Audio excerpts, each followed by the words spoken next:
I'm very excited for all the action. But I'm also very, very excited to see for the second time in a row the Red Bull King of the Air women's division.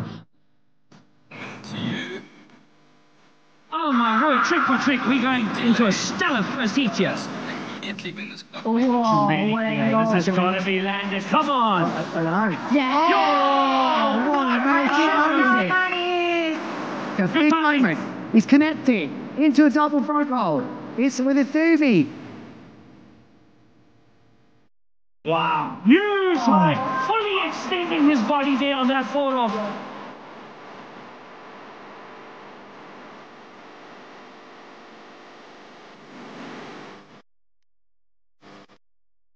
Over there, Freaks of Speed going absolutely massive with a dirty loop.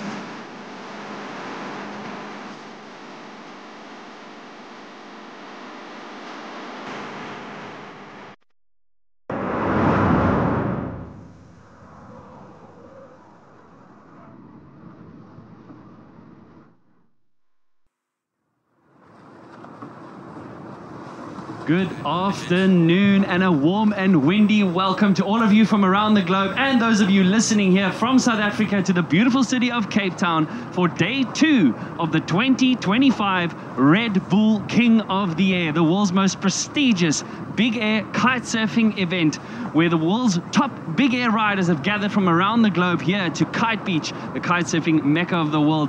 With me in the commentary booth, we're going to work through it. Therese, Lewis, Ruben, back here for day 2. The wind has been building up nicely. Tell us a little bit about the conditions outside. Oh, I was at the beach all day yesterday and it was absolutely amazing. Blowing, the sand was flying, and I think today we're going to have just a good day. Yeah, big call from the event team here to decide yesterday was good, but it wasn't quite enough. But I think this is quite a smart call, Ruben, you know. We're not far away now. 100% southeasterlies kicking in, and that's what we need for bigger action. So what do you reckon, Colin? I reckon it's happening. I think the Whitecaps, as we spoke about on day 1, what it means to see Whitecaps, white horses, where you just see the wind just piling in more and more, evident by the white water created over the open ocean. And that creates a feeling of excitement, adrenaline, and just getting you pumped for the day. So we hope that you viewers are strapped in and ready for an incredible day of big air kiteboarding. But how's the atmosphere amongst the riders at the moment? What are the guys feeling like? Well, they've had a lay day, you know, yesterday, which I think they would have enjoyed, just a day off, because it's been so windy out here this year and this season. So they've had that little rest, and I think they've had a nice morning. It's nice sometimes not to be first thing on the morning at 7, so I think they've had a nice bit of preparation and they're ready to push it today. Everybody was able to let day 1 sink in and yeah, come up with their strategy. Of course, we had some upsets already with some riders being kicked out of the event. So yeah, let's see who's still in here. Let's see, exactly, Ruben. So right now we will be showing you the comp ladder, and there you have it on your screen. That is where we currently are on the 2025 Red Bull King of the Air. So Lewis, take us from the top down, bro. Where are we so far? Yeah, Zach Adams was the big shock in round 1, and we are in round 2 completing that. But as we have a little overview, what's happened here, you know, Luca Taruti, South African, he'll be happy to have made it through first as well, getting through. Heat 3, Lorenzo, he smashed it. Heat 4, Kohan, a good one too. Heat 5, that was another one we weren't maybe expecting. Steno getting out by Gil Vlugt. He's unfortunately out already, Steno. And Heat 6, Andrea Principi, he smashed it too. So we're completing the rest of round 2 here, Colin. It's going to be exciting. So yeah, in Heat 10 we got Baptiste Jacquemin from France coming on against Leonardo Casati from Italy, and then in the next heat we see Charles Brodel, of course, on his foil kite, taking on Zach Adams, really a Grom, and then Elliot Bouton and Jeremy Berlando to complete round number 2. So exactly, incredible actions from day 1. So we are now going to go into just some highlights, some epic points, top points, moments from day number 1, as I'm sure all of you were sitting on the edge of your seats of a spectacular day 1. So Teresa, take us away, what we see in front of us. Yeah, what a crazy start from our women rookie Lana Herman that really took control of her heat yesterday with some high scoring trick. The kite looked bought off, the kite looked laid back. Such an impressive performance from our rookie. It was indeed. No, nobody was expecting it. But then Zara also threw in an incredible effort, as you saw there, with a 1-footer recovery, an unintentional 1-footer boogie loop, and making it look sweet. Yeah, quite upsetting for Sarah to move into the second round, and Lana just advancing straight to the final. But she had that fire in her. She wanted it. I could feel it on the beach already. Lewis, and exciting for you here in the booth as you saw Francesca Maney boasting the first above a 9-point score. So what's your thoughts on that heat? Well, it was amazing. She didn't make it through, but she's got the weight of her shoulders from the UK. We're so happy to have her here. And this move here was unbelievable instinct. She's throwing into a double front roll after the board off. But here, Natalie, your foul here, doing amazing. Yeah, Therese. Natalie saw that high scoring trick from Francesca and she responded. Natalie is really playing on that variety score and doing big scores both to the right and the left. And this level really shows that the women this year, the level is so much higher and so much more progressive. Look at this move. I mean, this mega loop delayed roll was massive from Natalie. She'll be happy to have outed last Somebody year's came champion. prepared, and that was Lorenzo Casati right on the buzzer. He busts out a high scoring trick here for him, and yeah, he rode phenomenal. Just seems to be at another level. What a champ, right on the buzzer. That's how you want to dial it in. However, it doesn't always line up like that. You need to have the conditions on your side as well, but he timed that well and he seems to be in the zone. Look at him going fully inverted on the second rotation into that board off and another added rotation. So absolutely phenomenal riding. And who has he got to beat? Who's he got to beat? He does, however, have to knock out the current king. So Andrea, not the highest score, not the biggest, but a fantastic performance from Andrea. So Lewis, how's Andrea been looking for this year's event? Pretty good. He won't have to knock him out to get to the final, though. They'll meet in the final if they come here. But here's our double champion, Andrea Principi. A totally different start to the competition for him. The wind had dropped a little bit. He couldn't unleash all his bangers. And in fact, he had to wait over nearly 3 minutes to perform his first move of his heat, but it was a good one. Andrea Principi demonstrating his experience and his composure and understanding the situation. So he didn't go as crazy, but he couldn't. Sometimes you can't with the wind conditions in your heat. We can't compare those two heats, but he looked very solid, the double champion, the reigning champion. So as you said, he will have to dethrone him. But here is a South African that is standing in the way of both of those Italians. Jason van der Spey having a very good opening round one with 10 tricked attempts and only crashing 2 of them. And also the only rider who was going for the Kung Fu pass, so an unhooked handle pass maneuver. He did crash it, but it shows that he is attacking that variety score. And also the only rider wearing boxer shorts underneath his wetsuit, I just heard. Very uncomfortable in my eyes, but hey, that's just how Jason van der Spey rolls, and what a style he's got. Well, he had a round 2 exit last year, so he'll definitely be already bettering that now with a round 3 appearance and hoping to push into another semi. He's only been there once. And that's South African also on the beach. The energy is just unreal. And speaking of energy, we of course have a lot of new energy coming into the event again with some Groms absolutely, yeah, busting out some insane tricks. So Parker Sage kicking out Stino from the Netherlands. And yeah, I also think he had a great variety in his heat. And that just edged him yeah, into round 3. And then as well as Shahar Sabari, absolutely unreal talent. And just showcasing that he even can control the most difficult of jumps. So a really exciting day of action ahead of us as the wind keeps building and the athletes are more ready than ever. Speaking of more ready than ever, Ruben, you know, as you can see, the physical load on these riders is absolutely intense. So a lot of the training that goes into, but we'll discuss some of the training now. But as you say with the Grom, what is the most standout feature for you, Lewis, about the Groms this year?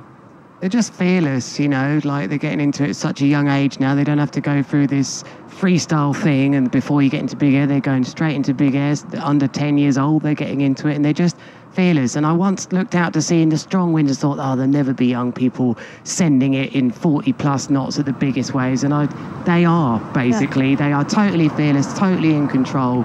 And it's amazing how young they are. And I really think they also have a lot of great people to look up to, because the athletes now are doing such an impressive job, not only on the water, but also out of the water. And all these young kids are really seeing the effort and need to put in that hard work. And I can feel that it inspires them, you know? Of course, the information gets spread quicker, Yeah. the progression is here, and that's what this event is all about. The judges love to see innovation and yeah, also variety in the heat. We'll come back to that a lot, but it's obviously risk versus reward. Like, when do you take the risk to put it all on the line, right? You need to be prepared physically, mentally, and I think visualizing is one of the key elements besides a lot of... So basically just really putting in a lot of time with playing that trick over in your mind over and over and over until it becomes a natural thing out there on the water. So I would imagine the amount of training that goes into that is absolutely insane. So we currently have a video package for you guys demonstrating and showing how these riders prepare for an extreme event like this for the 2025 Red Bull King of the Air. So sit back and see how these guys get ready.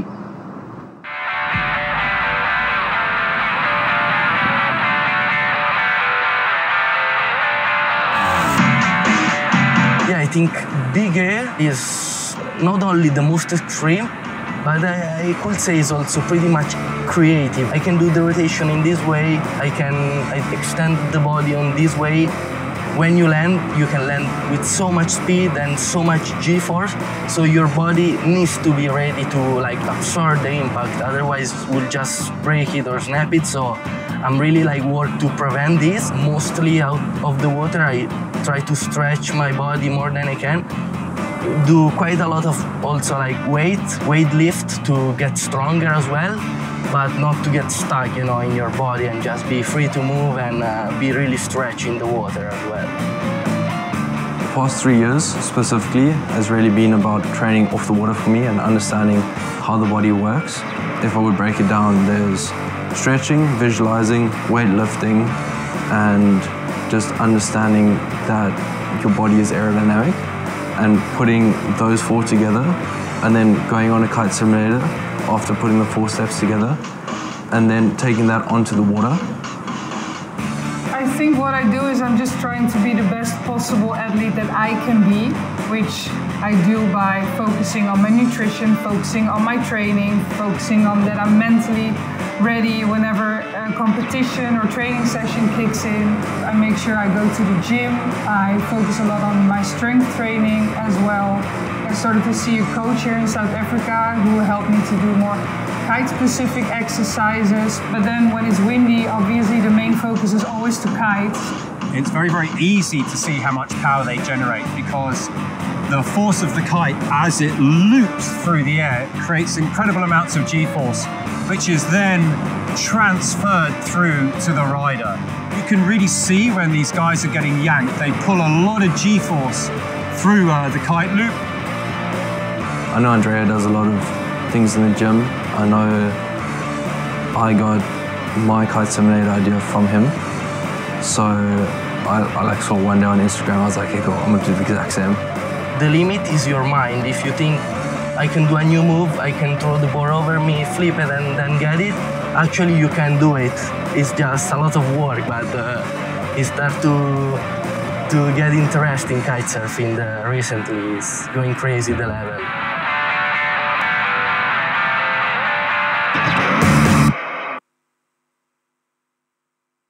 Sorry about that. Absolutely incredible how these riders nowadays prepare for this extreme action on the water. It's all about feeling in the zone of the water and just preparing yourself mentally, physically, even emotionally. So yeah, the riders are all prepared, I guess. Teresa, you also speak from preparation experience. How does that look for you going with an event like this? Yeah, it takes so much time to be mentally and physically prepared. And I think the older the sports grow, the more the athlete realize that it doesn't only take the hours on the water, but also all the hours in the gym, trying to stay injury-free. And because the level is so high now, you need to optimize on the small little thing, because that's what sets the athletes apart. Sets the athletes apart. I love that. And we've already seen some interesting scores and results drop in from day number 1, indeed setting the athletes apart. So we will slowly start ramping you up into heat number 10. We will continue from round 2, which we had on Saturday, which was our first day of the waiting period. As you guys seen, we've had a lot of wind piling in. What are the wind conditions looking like today? We saw a pop up there now. How's it looking like at the moment, Ruben? Yeah, I mean, it has been a bit all over the place. Also, day 1 of the King of the Air, the conditions were playing with us a little bit. We need that proper Cape Doctor, that thick tablecloth on the Table Mountain to really, for hours, have that proper wind that we need. And yeah, also today it came a bit late. So let's hope it comes through strong and stays for a bit so we can ramp through the action properly. Yeah, I'm looking at round 2 here. Are there some of the heats that you are especially looking forward to see? I mean, I see Charles Brodel and Zach Adams that I think is going to be a quite interesting one, and also Jeremy Burlando in heat 12. Yeah. He's in round 2, which is also quite surprising. It is. It is a surprise to see Jeremy. He's had an incredible year. I mean, he finished at first at Cold Hair Hawaii with some incredible footage. Was super. Yeah, you need to go check out riding. the internet and see what you saw there. Cold Hair Hawaii. It was just absolutely incredible. So yeah, we do have some incredible action in store for you. As you see, the crowds are slowly building up on the beach. It is now almost 3:30 local time. So the crowds will be slowly building up here. We like to have this big spectator atmosphere here at Kite Beach. We moved up from Big Bay in 2018. We moved up to Kite Beach. What was the reason for that decision, Ruben? Coming to this location that you viewers see in front of you here. Yeah, of course. I mean, South Africa has lots of kiteboarding spots, and we brought back the Red Bull King of the Air in Big Bay in 2013, and we just noticed that there was always a little bit more wind right here at Kite Beach. The kickers were rolling in smoothly, the wind was parallel to the beach, and we just decided to move it up to where all the pros are really training, and I think we're gonna get on the way with this beautiful competition right now that we've all been looking forward to. A very exciting heat because Leonardo Casati has been training his butt off, and he's ready to go for that podium. He will take on Baptiste Jacquemin, who is a rookie in this event. And Two rookies actually. Yeah, both first times in Kota. Yeah, well, it doesn't happen often, and the heat apparently is underway. So it'll be a battle of the teenagers. Battle of the teenagers here with 2 rookies fighting it out to see who will go through to round 3. Again, a reminder to you viewers that this is round 2 elimination rounds at the 2025 Red Bull King of the Air, the world's most prestigious big air kiteboarding event. Please keep spreading it at hashtag Red Bull King of the Air. We will now explain the scoring as we go. Oh, that was interesting, a double horn sound there. It'll be interesting to see what that indicates, but you riders keep sharing.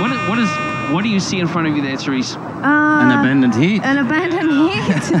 We're having someone in our mic saying abandoned heat. I think the voice is a little bit confused, like us. Yeah, no, that was a quick decision, but that is also showing you just how attentive our contest director is. He obviously saw that the riders were not able to jump to the desired height. There is a lot of white caps on the water, but again, it just shows you, for you viewers out there, the contest director and us here in the booth and our entire media team want to make sure we give you, not just the riders, the best big air show possible. So please stick with us. But yeah, that was an interesting call, Ruben. Yeah, let's see when they're gonna continue running. Maybe it was a false start, let's call it that. But I'm very excited to see what Leonardo does. Leonardo Casati is obviously the brother from Lorenzo. They both train together, and they are looking so confident on the water with absolutely insanely technical tricks. And we're gonna explain to you how the format is actually working, what the judges are looking for, and what will get a rider to win at the Red Bull King of the Air. We have, of course, Andrea Principi defending his crown for he won 2 years, the 2 previous years, and this should be his three-peat and hat-trick in the Red Bull King of the Air trophies. So let's see if he can, make it to the podium and then face off probably against Lorenzo Casati, because he's just looking phenomenal. Yeah, Leonardo is looking absolutely on fire. He's been performing so consistently throughout the year, and I don't know, I think he just seems so hungry. So here you can see a bit of a style comparison where you can see Baptiste in the red. He jumps a little bit less high, and Leonardo is just, I think it's in the name Casati, is just reigning the world of kite surfing. Yeah. And he's even giving his older brother, a run for his money, I guess. Yep. And only at 16 years old, he's been a junior champion, and he's got so much competition experiences. I thought I had seen him in the Red Bull King of the Air before, but he's just on the scene for a while already. Started so young, started winning, started dominating, and that's why he's here in the most prestigious big air event in the world. That is true. He's actually been at the event several times with Lorenzo, but this is the first time actually competing. But he only finished 0.3 points behind Lorenzo Casati on the tram, Loza tram. Only 0.3 difference between second and third place. So there you can see by the style comparison that Leonardo, as far as the sheet is concerned, as far as the stats is concerned, he definitely has the advantage going into this heat. But I'm very happy to see Baptiste as well in the competition. He comes from a freestyle background. I've been on a couple of trips with him, actually, from a freestyle trips, and then slowly he started to move over to big air. But he's also been building his career for quite a while. He has a lot of that kite control, and also he's only 19 years old. And I know for a fact he's been working. We just talked about training, and he knew that to perform well, he had to put on 10 kilos of muscle mass because he's still a young kid, you know. So nice. actually, Shouldn't we all? Yeah. Drop it. So actually, over the past few months, he's really been working with his nutrition and in the gym to try to gain that weight to be in his top form. Top form. Exactly. For an event like this, so. But a great kid. Like, he has such a nice personality, and he's super sweet. So I'm excited to see him here. I think he has high. It looks like we just heard the buzzer for a great start to this heat. A second start, I should say, between Leonardo Casati and Baptiste Jacquemin. We are looking to crown the most complete big air rider in the world here during this event. And it's all about lining up beautiful kickers with gusts of wind. Oh, yeah. And here's Leonardo on his Harlem kite with a triple back roll board off kite loop and sticking it clean. Nice. So there we go. The director has decided that there is enough wind. We're going to give it a second chance. And so the heat is finally underway. Again, a reminder, this is round 2. As we see Jacquemin, nice little tic-tac on the way down with a, I wouldn't say mega loop kite loop. Nice on the inside, a little bit light, not the best amount of height, but not the highest scoring. So we will keep you updated on the scores as we go. But for now, we are round 2, heat number 10. This is the third last heat of round 2 before we'll go into round 3, pending the weather conditions. As you guys have now seen from those of you around the world, the directors are keeping a close eye on the conditions and making sure it's suitable for both riders and us. But now it is running, it is kicking. And what the judges are looking for, we have 5 world-class judges sitting there along with some trick spotters, so nothing gets missed on the water. It is actually about the 3 highest scoring tricks and then an added overall impression score, which comes from the variety of tricks that the riders are displaying on the water. And I think it's really important to mention that we are moving into round 2. It's head-to-head, so it's game on, because if you don't win this heat, you're out of the competition. You're out. You don't have the chance to win the crown, and the winner obviously moves to round 3. So it's game on, baby. It's painful for one and exhilarating for the other. So as we saw Stina, we saw the first big upset on Saturday in the last heat. Parker Sage taking out Stina. We were all convinced that Stina was the man for the job. He had 2 podiums already behind him and a semi-final finish throughout the year. So as far as stats was concerned, he was definitely the favored one going into that heat. So these guys here would have seen that. They would have known. They would be feeling the pressure. Or even Parker was saying earlier, he's feeling the pressure. He's feeling the energy. There's a good shot of Baptiste Jacquemin in the front. So, putting his hand up, that was indicating something there. So the scores have just shown up on the top left of your screen. The first score is actually the total score of their 3 tricks, and the second line is actually their first trick. So as the heat progresses, the scores will be added. Hopefully, only clean landings or butt checks get rewarded. So if it's a crash, it won't count. Oh. Look at that drone angle, boys. Nice FPV shots. Flying with the athletes is the best thing there is. So thanks to the crew out there for flying in this beautiful Cape Town skies, giving us the best possible angles. That's a beautiful shot there from the front. You can see all those white caps, white horses indicating more or less the wind strength. So we still are yet to see, and as I said, there drops the second score for Baptiste Jacquemin, a 4.28 on that loop that he did on the inside. So 2 tricks in the bank for him, Leo with only 1. So Leonardo will have to get at least another 2. Interesting to check up on the watch there, Baptiste. This is the second time that he's found himself on the shoreline. So Baptiste decided to come to the beach. The riders are wearing watches. They are offered to wear watches to get some more data from the Surfer app, from the Wind Games app, which is actually displaying the heat time, their position, their score, and from there on out they can plan a little bit better on how they should ride and how long there's left in the heat in order to take home that win. Because if you don't make it through this round, you will get sent home. Yep. And all they try to do is now to get to round number 3 and make their way through. I think having that watch on really is a game changer to how you structure your heat, because live you don't have to go back to the beach to check the scores. You can plan your heat order, you can plan your next move because you have the exact data. on you right there. So that is a first. That's a first at the 2025 Red Bull King of the Air. The riders now have watches on them, giving them the duration of the heat, their position in the heat, first, second, or third. Third will only come into place in the final again. For now, it's 2-man heats all the way through to the semi-final. And as well as the last trick score. So trick scores, jump height, distance. We just saw Leo Casati, his highest jump, probably his first one, was 18.7 meters high. Wow. And 54 meters long. So pretty good. Wow. Okay, no, that's impressive. Yeah. So, but we have some word now from our director that due to just a bit of the confusion possibly caused, as we saw Baptista Jacquemin there and his caddy just putting their arms in the air, we've just received word, we are going to reset this heat and start it afresh. Third time is a charm. Third time's a charm. There's my boy. He knows how to do it. Some bugs in the system, unfortunately, happens. There's a lot of things running simultaneously that have to totally be synced up in order to give everybody a fair chance in this competition. That's what it's all about. So a restart of this heat, guys. Yeah, this is, I have to be honest, this is the first time I've seen this. after being commentating here for 12 years at this event, I've never seen a third restart. So this is exciting. I love the attention to detail from the crew, just saying, listen, it's got to be perfect, it's got to be ideal, everybody's got to be happy on the same page.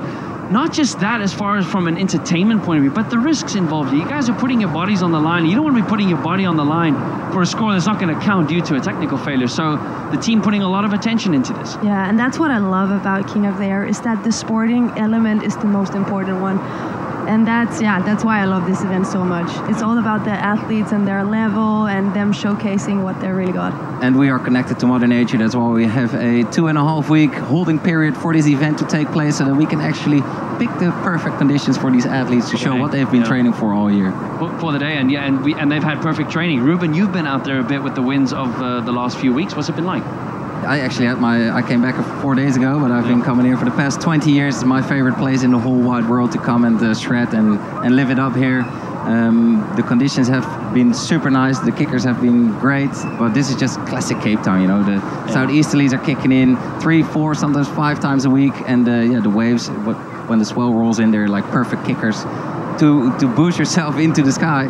So that's why the most big air riders come to train all season long here. Oh, so it's just ideal, yeah. As far as, you know, you look at some of the big events that they held throughout the year, Tarifa, Cold Air Hawaii in Denmark, and Portopolo in Italy. The Netherlands. The Netherlands, of course. For the Red Bull Mega Loop. Let's pop that one at the top of the list. I believe there was a venue change this year at the Netherlands for the Mega Loop event. 100%. It was always held in Zandvoort, and the Red Bull Mega Loop is my initiative along with Red Bull Netherlands. Yep. And it's been also one of the most extreme kiteboarding events in the sport. There it's only about one trick, just the Mega Loop, which is when you jump as high as possible into the air, keep cranking your backhand so the kite makes a full circle through the power zone and just yanks you incredibly far. And when you land there... What was the reason for the restriction on the 18-meter lines? The shorter your lines, the more radical the loop gets. And the Red Bull Mega Loop is all about the radical loops. It's we implemented the short lines so they can get a little bit less technical, not as many rotations as we see in the Red Bull King of the Air. So they're two very different events, but both have a special place in the sport and always push the limits of the riders. So, Therese, I'm thinking about the addition to the Mega Loop and the women riders and them competing there. You know, with the second year that we've had it now here at the Red Bull King of the Air, how did that feature for you? How was that working for you in the Mega Loop, seeing the women's competing there? Yeah, I think it just showcased that the women's level have gone up so much over the past few years, and that they're finally ready to be a part of that big event, because that really, really requires them to be able to perform. Yeah. But here's an overview of the ladder. Yeah, so this is the overview where we currently are. We went through this quickly earlier, but it's nice to just quickly take a good look at where exactly we are. If you look on the second column, heat number 10 is where we currently are, with Baptista Jacquemin and Leonardo Casati from Italy, the two teenagers battling it out, and two rookie teens battling it out with each other. But Ruben, what we had before the heat number 9, what we saw at the end of Saturday, a very emotionally charged Parker Sage. Yes, 100%. He was ready to take on, and he was very happy to get a lot of variety in his heat, more than Stino. Stino unfortunately lost to Parker Sage due to that variety score coming in at the end of the heat. And yeah, he saw himself sent home. So Parker Sage now ready to take on, who is he against? Jason van der Spuy in round number 3. Oh, interesting. And whoever wins this coming heat is gonna take on Timo Boersma in round number 3. So Baptiste or Leonardo is gonna continue to round number 3. Yep. And as you said, Therese, do or die, it's game time for this round. So how do you handle that kind of pressure? Oh yeah, I think lots of experience as well. But sometimes also really nice to be a rookie, actually, because you see here, for example, Lana in the first heat.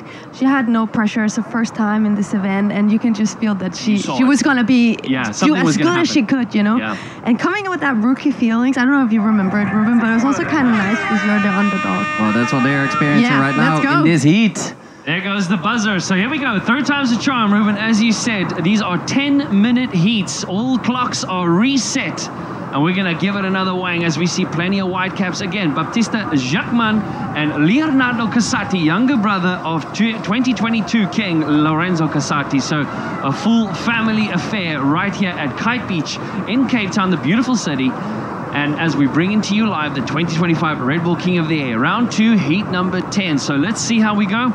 Everything looks reset. Everything in the booth is looking good. All times are up to date. And so they're in the yellow vest. Leonardo, left foot forward, heading out towards the iconic Robben Island. Let's see what the youngest rider here at this event can do. Launches, loops, backhand, mega loop, late back roll, board off.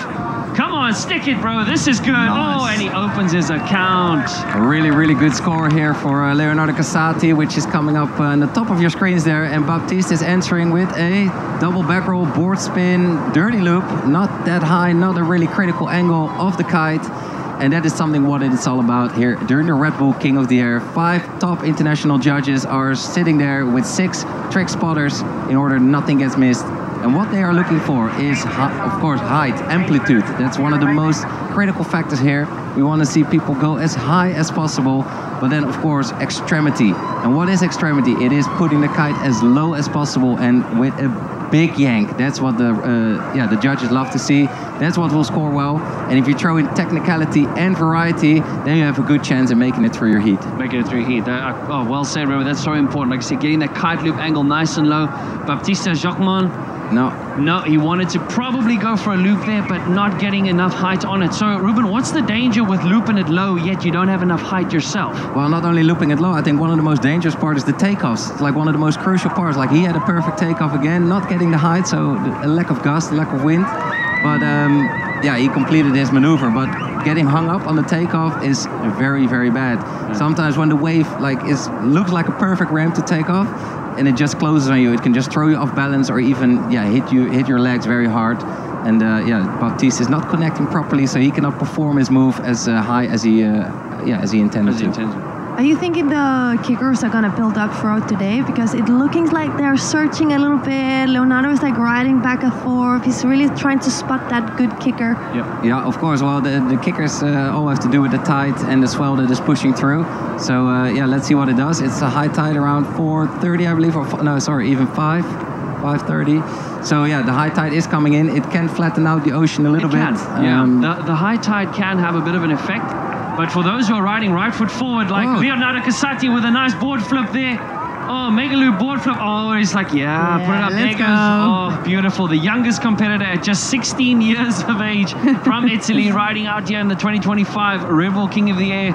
Oh, he's cementing his lead. Baptista Jachman is going to have to start getting a little bit high on his jumps, a little bit more aggressive on his kite loop angles, but that was a good example of Leonardo, Therese, making use of right foot forward. Yeah, he's really just following into his brother's footsteps. He has a great inspiration in front of him, and I think they train very well together. They push each other, and the way I see from the outside, they are very dedicated in all kinds of aspects. The way they work with their dad, which is also the coach, the nutritionist, the filmmaker. Wow. They really found a great way to set up his team there around him. And I think that's also very important to be a good performer as an athlete, is to have the right team with you. And I think they really cracked the code to that. Wow. No, so very professional. Just the lifestyle built around big air kiteboarding. As you see, Leonardo hits the kicker. Good timing. Double front loop into a contra loop or dirty loop. Oh, it doesn't land it. Doesn't land it. Baptista Jachman did crash also earlier. Just one rotation too many, Too right? many. Trying to squeeze it in. It's like, come on, no, one more. Come on. I mean, it's not He can about... spin forever. It's not really about the amount of rotations you do, which will get you a banger of a score. The riders or the judges want to see a super controlled, aggressive high trick. So the many rotations don't really help you all the time. Better a clean landing, otherwise it doesn't count at all. But like you said, it's all about variety in your heat as well. You cannot continue jumping the same way, rotating the same way, looping the same way. That's why we saw Leonardo also jumping towards the beach, right foot forward. The judges really take that into consideration. Baptista Jachman, come on, he needs something good. Oh, it's a dying rotation right there, just inches off the water, stabilizing himself for a good landing. He needed that after a crash in his previous attempt. But Leonardo Casati dropping a 7.1 trick on his front roll board flip. So that's a good example for Leo, crashing there, but his biggest score so far was right foot forward. Yeah, and I think he was taking even a little bit too much risk there for even throwing a board flip in there, because I don't think that adds a whole lot to the score. So you could have better put it on and get a clean landing on the board Maybe for some variety. Maybe he's getting a bit comfortable. He sees Baptiste crashing a little bit, so maybe he's willing to take that risk. I mean, I think he is in a bit of a safe zone in his head. He is just playing. He knows exactly what he has to do in order to get to that podium, to give his brother a run for his money. So he's very confident. And there has been some rumors that he maybe got second on purpose in round number 1, so that he had to go through round 2 and gets into a different position in round number 3. So there's a lot of strategy coming from these riders, and they really thought about how to ride this whole competition. Strategy, not just in the riding, but in the event format itself, where you find yourself in the comp ladder. Interesting. I mean, there's not much what you can do. That only applies to round number 1, whether you go straight to round number 3 or you are going through round number 2 and coming out in a different position. But there's also a little bit of risk to that, because there can be something happening in round 2. So definitely a strategy. You have to trust yourself to choose 100%. that. Well, that's what he showed. Exactly. Like he was against Andrea Principi and Parker Sage. He was like, okay, I can land right in the middle, so I don't go straight to round number 3. Because winner from Heat 11, and then we'll have Charles Burdell or Zach Adams. Anyways, too much strategy for me. We'll keep to the action. Ruben goes with his flow. He does indeed. So Jachman doing his first trick with right foot forward. Leonardo Casati, they did want to go for a trick off what looked like a really good kicker, but then he opted out of just ended up doing a normal jump. So alerting your attention now to the top right hand side of your screen. Just over 3 minutes left in heat number 10, round 2, elimination round. In less than 3 minutes, one of these riders will be packing their bag, but Jachman showing he doesn't want to do it, struggling to get the same height and power that Leonardo's getting. But on the top left hand side of your screen, you'll see there Leonardo Casati with a total score at the moment of 20.54. and a top 3 tricks of 7.1, 6.9, 6.54. So the top 3 tricks count. And Ruben, I would definitely love for you to take us through that 4th and overall impression score, but we give it a second. And as you can see below him, Baptista only on a 12.91. He's running out of time. But again, a similar attempt there from Leonardo Casati, wanting to go for the loop. Not enough power, not enough height in the kite there, Teresa. Not really getting the perfect kicker, perfect time off. And then, as Ruben said, you need that perfect timing to really score high and have a safe takeoff. I mean, perfect timing, it all comes down to looking far ahead, really reading the ocean, and this all comes down to experience as well, to having ridden in Cape Town, to know exactly what the waves do. And I think that just comes with the years and the amount of hours you put in. But then looking far ahead, maintaining your speed, and then you just have to be lucky that the wave doesn't close on you, and that the gust is there for you. Because timing those two and jumping into the wind, that's how you build up the most pressure in order to get that vertical lift. Have you seen that both of the Casati brothers, they're wearing their helmets and they actually have something attached on the back? Do you know that it's a radio to their dad, so he can their speak favorite to radio them? station, Good Hope FM. So he is communicating to them while they're having that heat. Isn't that just next level? That just shows dedication and innovation and how far they're willing to go, huh? Nobody else is doing that. It does indeed, and at the same, and it was asked during the riders briefing last week Friday, where the riders are are allowed to do that and have comms to the beach. And it said, yep, they can. But Ruben, what's on the bottom right-hand side of the screen? Well, the bottom right, I rather look at the center screen. It looks like riders are struggling, and this is the most frustrating. Being in an event, having lots of spectators on the beach, and just in your biggest competition of the year. And sometimes you can experience some lulls in the wind and in the swell. So that's very frustrating if it happens in your heat. But it's all up to the contest directors to dedicate or to decide if it's suitable enough. But when the riders start complaining, that's not ideal. So let's take a quick look at what you were asking on the bottom right. This is the statistics from their watch, from the Wind Games app, with the data from their Surfer app, which measures your height, your distance, your hang time, and it also shows the riders on their watch how much time is left. And that's it. The contest director has decided to postpone this heat due to lack of wind. Wow. That is very, very unfortunate. Wow. But luckily we have a lot of time left to complete more action and wait for Mother Nature to bless us with even more magic. Wow, so ladies and gentlemen, the heat has been abandoned. The contest director and the media team have agreed that this is not suitable, apparently, for the riders. So I have to be honest, Ruben, you know, and all three of us here in the booth, we've been riders, we've done loops, you know, we've done freestyle. Agree, disagree, the conditions are not suitable from what you see on the screen?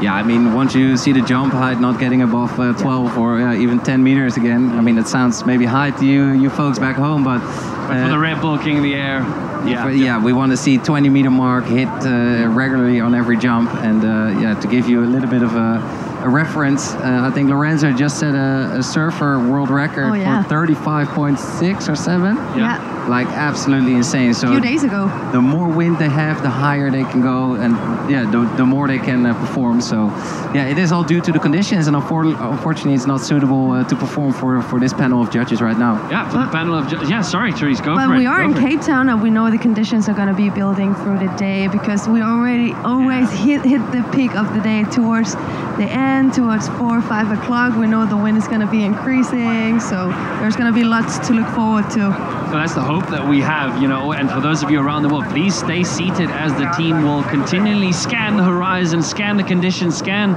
their weather stations to find out when it will be more suitable or not. But that was a great shot there.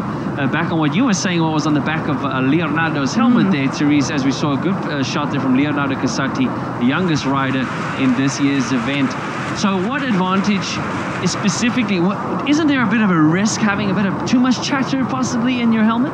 Nah, a bit of Italian in the radio is never bad. Can only add to the style, and to the vibe. Is Dad just saying, il divano, you need to do it like this, it's perfect. But yeah, I feel like it could be a little bit of a smaller piece in his ear, but then he maybe gets blocked and then it messes with his balance. So yeah, the guys know best. They create a real cockpit out of it, so it's communication in the ear, all the data on the watch. So yeah, it really becomes like a cockpit.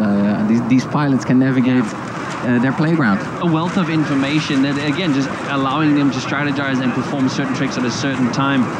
So, again, just a reminder that this heat has been postponed. Heat number 10 from round 2. Again, the media team just asserting that, no, this is not suitable. But, yeah, some highlights from what was some impressive display of tricks, especially with Leonardo. It started off great, so very suitable conditions right at the start of the heat. And you saw that with Leonardo Casati performing some high tricks there, even into the 18 meters he got. Performing 3 rotations with kite loops and board offs. Even boat tags jumping towards the beach. But then as the heat continued, they started struggling, really connecting with the waves and getting the height. And that's not why we are here to crown the best complete big air rider in the world here at the Red Bull King of the Air 2025. We need stronger wind for that. And Colin, will we get it today even? How does it work? I really hope so, you know, and at the end of the day, you never know quite what would happen. But as Therese was saying, the hope is that this is Cape Town. It usually progresses throughout the day. The wind usually gets stronger throughout the day. There's a fantastic shot for you viewers of the judging tower as well as the VIP area. So the judges are sitting near the top of that blue building, getting a nice eye line level of the riders as they are hitting it smash. So at the end of the day, we have to see what the wind does for us. So we'll keep you updated. But yeah, Ruben, that is the thing. We are hopeful that the wind is going to pick up, because it usually does. A lot of people who live in Cape Town and kiteboard are never really stressed when they have to knock out of work at, let's say, 5 o'clock, because they know the wind has only just kicked in. So it can be later, very late in the evening sometimes. I mean, that's always my strategy. It is very hard. You see everybody riding from morning to evening, but then I just come out 2 hours before sunset and bust out my best sunset session of my life. So, and you know it's going to be perfect. So yeah, the wind definitely plays a big factor here, and unfortunately, Mother Nature not blessing us. So hopefully we can speak to Graham to send us even more wind, like he always does when we need it.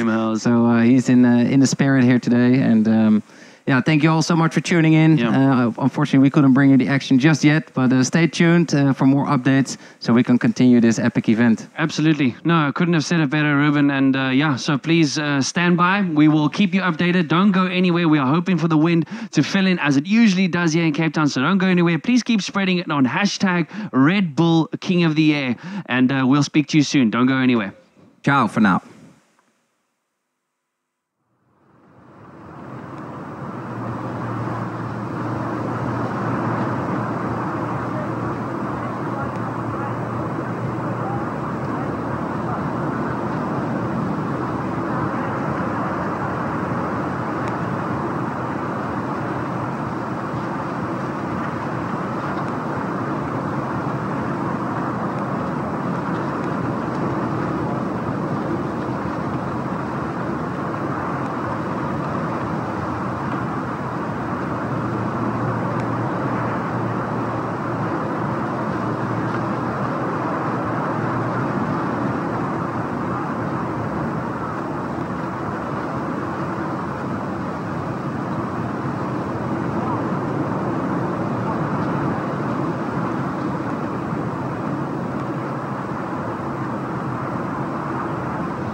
Town.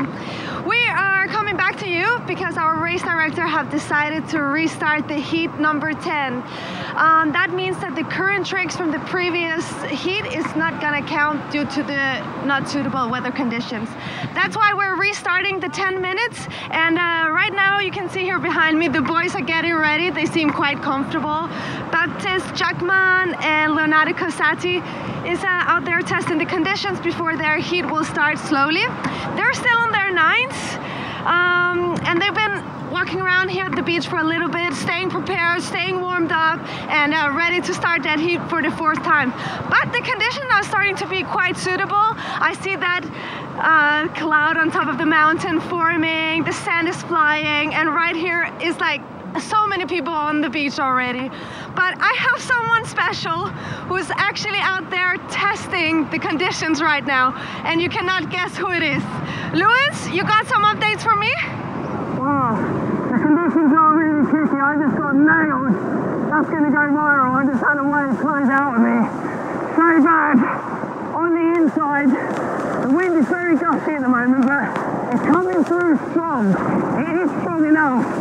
But the problem, the tricky thing for these riders is that the better wind is out the back. You don't really want to be doing your jumps out the back though, because the judges can't see you so well. I'm on a 9-metre kite. Oh, I'm going to get hand again. I'm on a 9-metre kite. It's about 30 knots, but the gusts are punchy. The experienced riders are really going to excel in this. This is classic difficult conditions. This is going to be exciting to go well. I'm going to get my breath back as it's sitting out there. Back to you guys.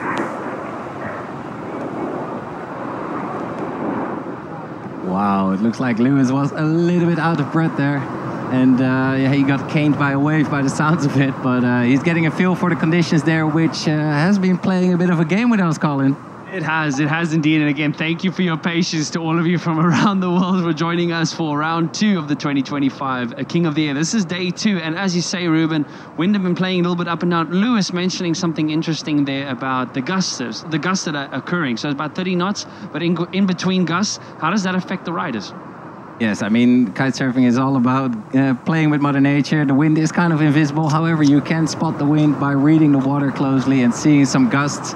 And yeah, then you just have to line up the kicker with the perfect gust. And the wind has been a little bit southerly instead of proper southeast parallel to the beach.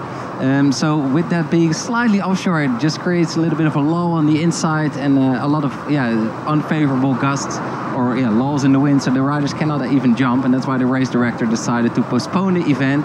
But nonetheless, you are here with me, Ruben Lenton, along with Colin Heckroot at the Red Bull King of the Air 2025. This is all about crowning the best, most complete big air kite surfer in the whole wide world. And you're here for it. So thanks for tuning in. No, thank you again. Thanks, Ruben. Always good and pleasure to be here with you. But we're going to go back now to Therese for you on the beach. Take it away. If that just making you so hyped getting on the water, I don't know what.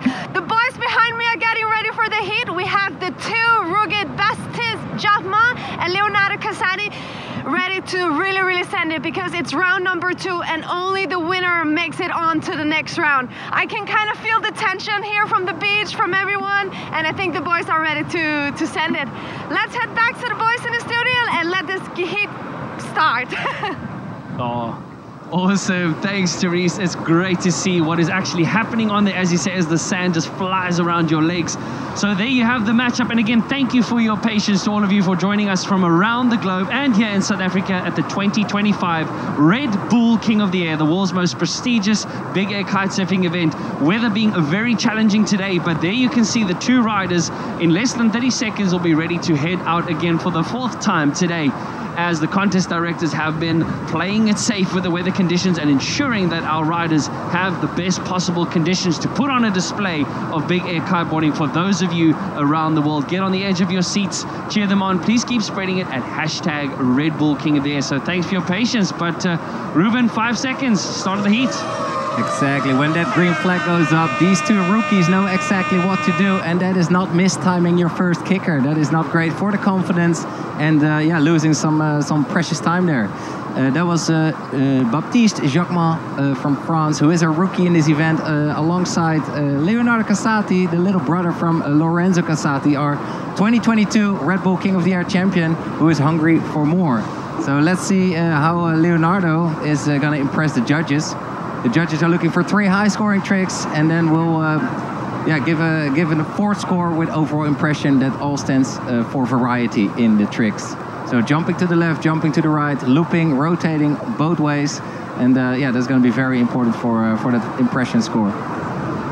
Oh, Baptiste Jacquemin, rookie. The battle of the 2 teenagers here in this heat. Leonardo Casati, the youngest, but Baptiste not getting that board back up on his feet after 2 rotations of what could be considered a tic-tac by some of the riders, or a board spin, depending on your experience when it comes to the names of some of these tricks. But the idea is to get that kite as low and extreme as possible. Low kite angle, high body height. There we go. Leonardo taking to the skies. Mega loop, late back roll, Boro from the handle. With a recovery loop on the way down, you can hear the cheers on the beach for him. A lot of support piling in here as it gets towards the end of a beautiful day here in the mother city of Cape Town. Kite Beach is the location that we are riding at. So that was a great start there from Leonardo. Yes, and that's what these guys are used to. I mean, it's their first time in the Red Bull King of the Air, but Leonardo and Baptiste have been competing in other kite events around the world and have done phenomenally well. Even Leonardo winning some junior world championship titles. So these are very knowledgeable competition riders. However, Leonardo is only 16 years old. Baptiste is 19 years old. And yeah, I think they're both hungry to fight their way into round 3. That is round 3. So this is elimination time as Leonardo Casati does what he can with a nice rodeo. Mega loop, not getting the board back underneath. Oh, that is one of his favorite tricks to perform as well, but not at that height. He needs a little bit more height in order to complete the full rotations in that double forward board off or rodeo during that kite loop. So quick one, Ruben. What is a rodeo? What do we mean by rodeo? A rodeo is when the riders take their board off and squeeze it in between their legs, and then let the hand go. So it's like riding a bull. Riding a bull. Okay, all right. Very interesting. The combination that this new generation is bringing in. They are combining a lot of tricks. So not only the mega loop, which I invented back in 2004. They are combining that with multiple rotations, board offs, board spins, board flips. And even they're playing with the way they are looping the kite. So now he's riding out to sea, so his front hand is the left. When he pulls it with the front hand, it's actually called a dirty loop, invented by our boy Graham House, who unfortunately recently passed away along this shoreline, doing what he loves most. So he is here in spirit. You can really feel him in the wind and in the waves. So yeah, this one is for G-Man. It's a great shot there. What looked like Lorenzo Casati, Leonardo's older brother. So Leonardo has been here at the King of the Air several times, but this is first time as a competitor. As you see, Baptiste Jacquemin searching for that kicker. Ocean just flattening out a little bit on him, but is he going to use this? Yes, he is. Takes to the skies, not a lot of height. Nice dirty loop, board off with 2 rotations on the way down, not too bad. But again, needing that height, it'll be interesting to see how closely the contest directors are keeping an eye on the conditions here. But there's a good example. Leonardo Casati currently on a 9-meter kite, and for a young kid and not very heavy, 9 meters quite a big size for a guy like him. 100%. I mean, for the ones not kite surfing at home, the kite sizes range anywhere from like 5 meters all the way up until 17 square meters. And the stronger the wind, the smaller the kite sizes are. And the stronger the wind, the better these riders can perform their big air tricks. So we are always praying for the strongest wind possible, because then we will see the highest amplitude. And another great addition to this year's Red Bull King of the Air is the data which the riders are carrying on their watch, on their smartwatch. They can actually see the heat time, the heat score, and the height and distance coming from the Surfer app and the Wind Games app. So this is not being used by the judges, but just purely for reference for the riders and for us. And for you viewers at home. Again, there on the yellow vest, Leonardo Casati at just 16 years of age, competing on the world's biggest platform of big air kiteboarding, heading out to sea again. Once again, it'll be interesting to see how these guys are negotiating Bit of a tricky wind there at times. We felt on the beach sometimes where the wind would actually go hot and cold, hot and cold. The temperature would change, indicating a change in direction that comes within a few seconds of each other. But the crowd's still building up on what is turning out to be a very, very pleasant afternoon here in the mother city of Cape Town. Leonardo this time right foot forward, less than 5 minutes left. These are 10-minute heats. That's correct. 10-minute heats. That should be plenty of time to perform, but the wind has been kind of challenging, so the riders really have to squeeze every drop of expertise out here in order to launch to the sky. So maintaining your speed, like really reading the playground properly. Is he? Oh, it looked like he was going to unhook. I'm not sure. It was close. It did. It was tempting, but he takes to the skies this time out. Front rotation, board spin, 2 board spins with what must have been a mega loop. Brilliantly landed there by the youngest competitor this season. Baptiste Jacquemin responding. Not a lot of height, but a nice dirty loop. No, again, not the most amount of height there. It'll be very interesting to see how the judges, the contest directors, are keeping an eye on this heat. For sure they will. They will be looking at the stats and of course the wind statistics coming through, because we need suitable conditions in order to showcase the best big air tricks in the world to you right now. And this is something that we invited the best riders in the world for to do. And they need power in their kites. The hardest thing in kite surfing is kiting without wind. Kiting without wind. Tell me about it. Several of you have drifted afloat on the open ocean for some time due to no wind. So please be careful. But here's a quick replay of Leonardo Casati. Front rotation, grabbing the board by the handle, spinning it. Otherwise, some riders call it, I see some riders call it a tic-tac, Rubens. Other guys call it a board spin, but just another one. Oh, he's not going to land that. Nope, you could see that he wasn't going to land. But board spin, tic-tac, kind of an interchangeable term, Ruben. I mean, or am I to be corrected? I'm hearing mixed messages from the boys. It seems like it's just so many things going on these days. 100%. Here's Baptiste with also another really high trick, a double back roll and kite loop. But yeah, coming back to that is, I've been in the sport for over 2 decades, and we've been calling board off names for over 2 decades. And a tic-tac is when you grab it by the fin and then flick it around, grab it by the handle and put it back on your feet. And a board spin is when you just grab it from the handle in the middle of the board and then just rotate it. So basically just spinning it from the handle 360 degrees round spin. It makes sense. And then you have the flip, which they grab it by the handle and then they flip it like around its axis and grab it by the handle again. Okay. So they can do that. I've seen 1 and even 2, and now they're even playing with board Moseses, which is taking the board off with one hand and then letting it go, so freely chucking it in the air and then making a full rotation and grabbing it with the same hand. And then recollecting the board mid-air before landing. That is incredible. Crazy. Like even the wind blows the board away, you know? Like here, unhooked, fully on his arm strength. This takes brutal power and a proper mindset, and this will add to his variety score. A clean landing there for Baptiste Jacquemin. That is nice to see that he's got that Kung Fu pass with 2 rotations on the way, that he's got that within his arsenal of tricks. He's going to need that for variety score. Variety score is looking for hooked versus unhooked, and in that case it was unhooked, so it will definitely add to that 4th overall score. And Lewis, welcome back in the booth, my man. Look who's there. Are you still all right, mate? Just tell me you didn't see that. Tell me you didn't see that. Kevin Langray's back. Blimey, I haven't seen him. Don't talk about me being back here. Kevin Langray making an appearance. Big shout out. Much love, Kazi. What can I say? It's tricky out there.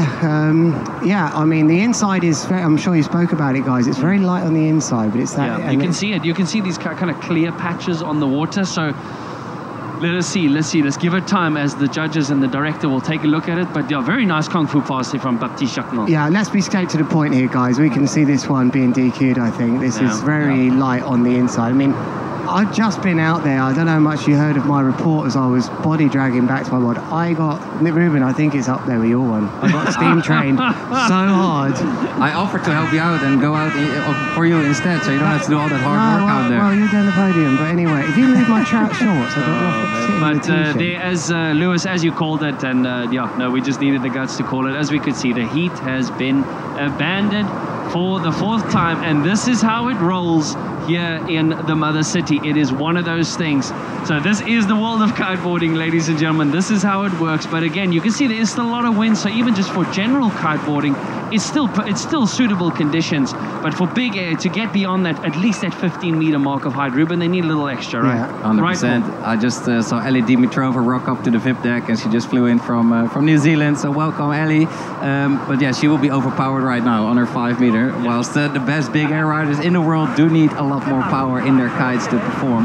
And it looks like you had a bit of a steam train into a wave. Explain us clearly what happened. Hopefully there's a shot of it. There's not. I'll tell you what happened. I was just quickly here. We're seeing Leo probably a bit upset because he had a good heat. Anyway, I was out there, Ruben, an hour having a nice session to myself before they were getting started. I could hear all of you in my ear. It was one of the most magical experiences I've ever had in kiteboarding. I could hear all the commentary back in here.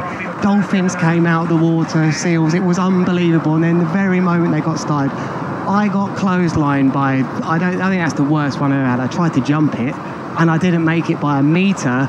I don't know how my legs didn't get broken. Then I was miles, and then in my ear, and Lewis, tell us about the conditions. I'm body dragging.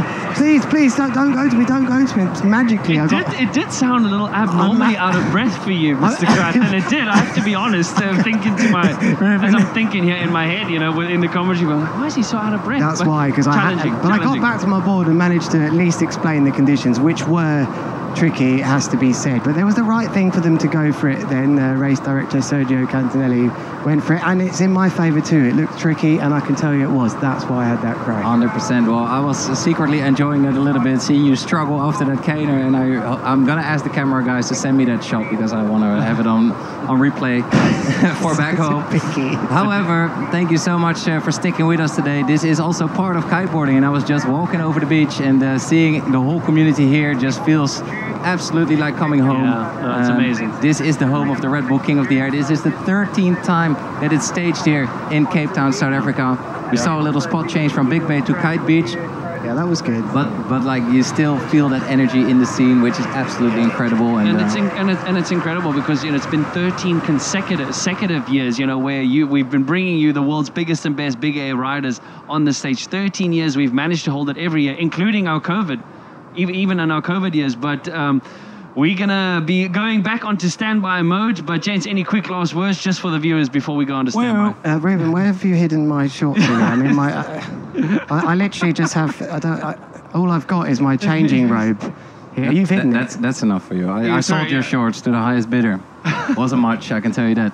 But yes, thank you so much for sticking with us, gents. It's been a pleasure again. And let's play that standby game, the waiting game. We still have until the 7th of December to complete the full event. And it looks like there's some wind on the forecast. So stick with us and let's play it by ear. Yeah, no, and again, a big and massive thank you to each of you viewers from around the globe for joining us for this year's event. But we'll be back on standby mode, so don't go anywhere. And again, please keep spreading it on hashtag Red Bull King of the Air. There's so much content out there on Red Bull TV, on redbull.com about these riders, about these events and similar events. Take your time to familiarize yourselves with this incredible, incredible sport. But we'll be on standby mode, so don't go anywhere, and we'll be back.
buzzer. Thank you so. One second, I just have a little problem. Hello guys, my name is Therese and I'm back at the beach on my favorite kite beach in the world. You might think this is a repeat, but let's try to start this competition for the 5th time today. I can really feel that the wind is building. I've been on the beach here for the past hour and it's just slowly picking up. The sand is starting to fly. I got my sweater on and that means something. The table cloud is building. Right behind me, you see 2 kites on the water. We have for Heat 11 Charles Brodel against Zach Adams, who's gonna be battling out in Heat 11 in round 2. And yeah, I've been keeping an eye on them. They've been warming up, they've been getting ready. Charles has been checking his foil.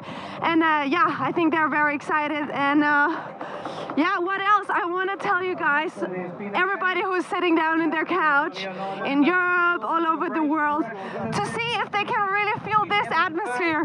Because as you can see, there's so many people here at the beach in Blauberg, and the atmosphere is absolutely amazing. The Harlan team is cheering over there, the core team is over here, and the atmosphere here is absolutely amazing. And I think the riders just really charging off that energy. That's also what we saw the other day, that the crowd was really just feeding this lovely energy, and that's one of the things that I find so special with Red Bull King of the Air. It's the atmosphere here, it's support from all the fans from all over the world, and yeah, I hope you guys can really feel, see, and hear that all the way at home.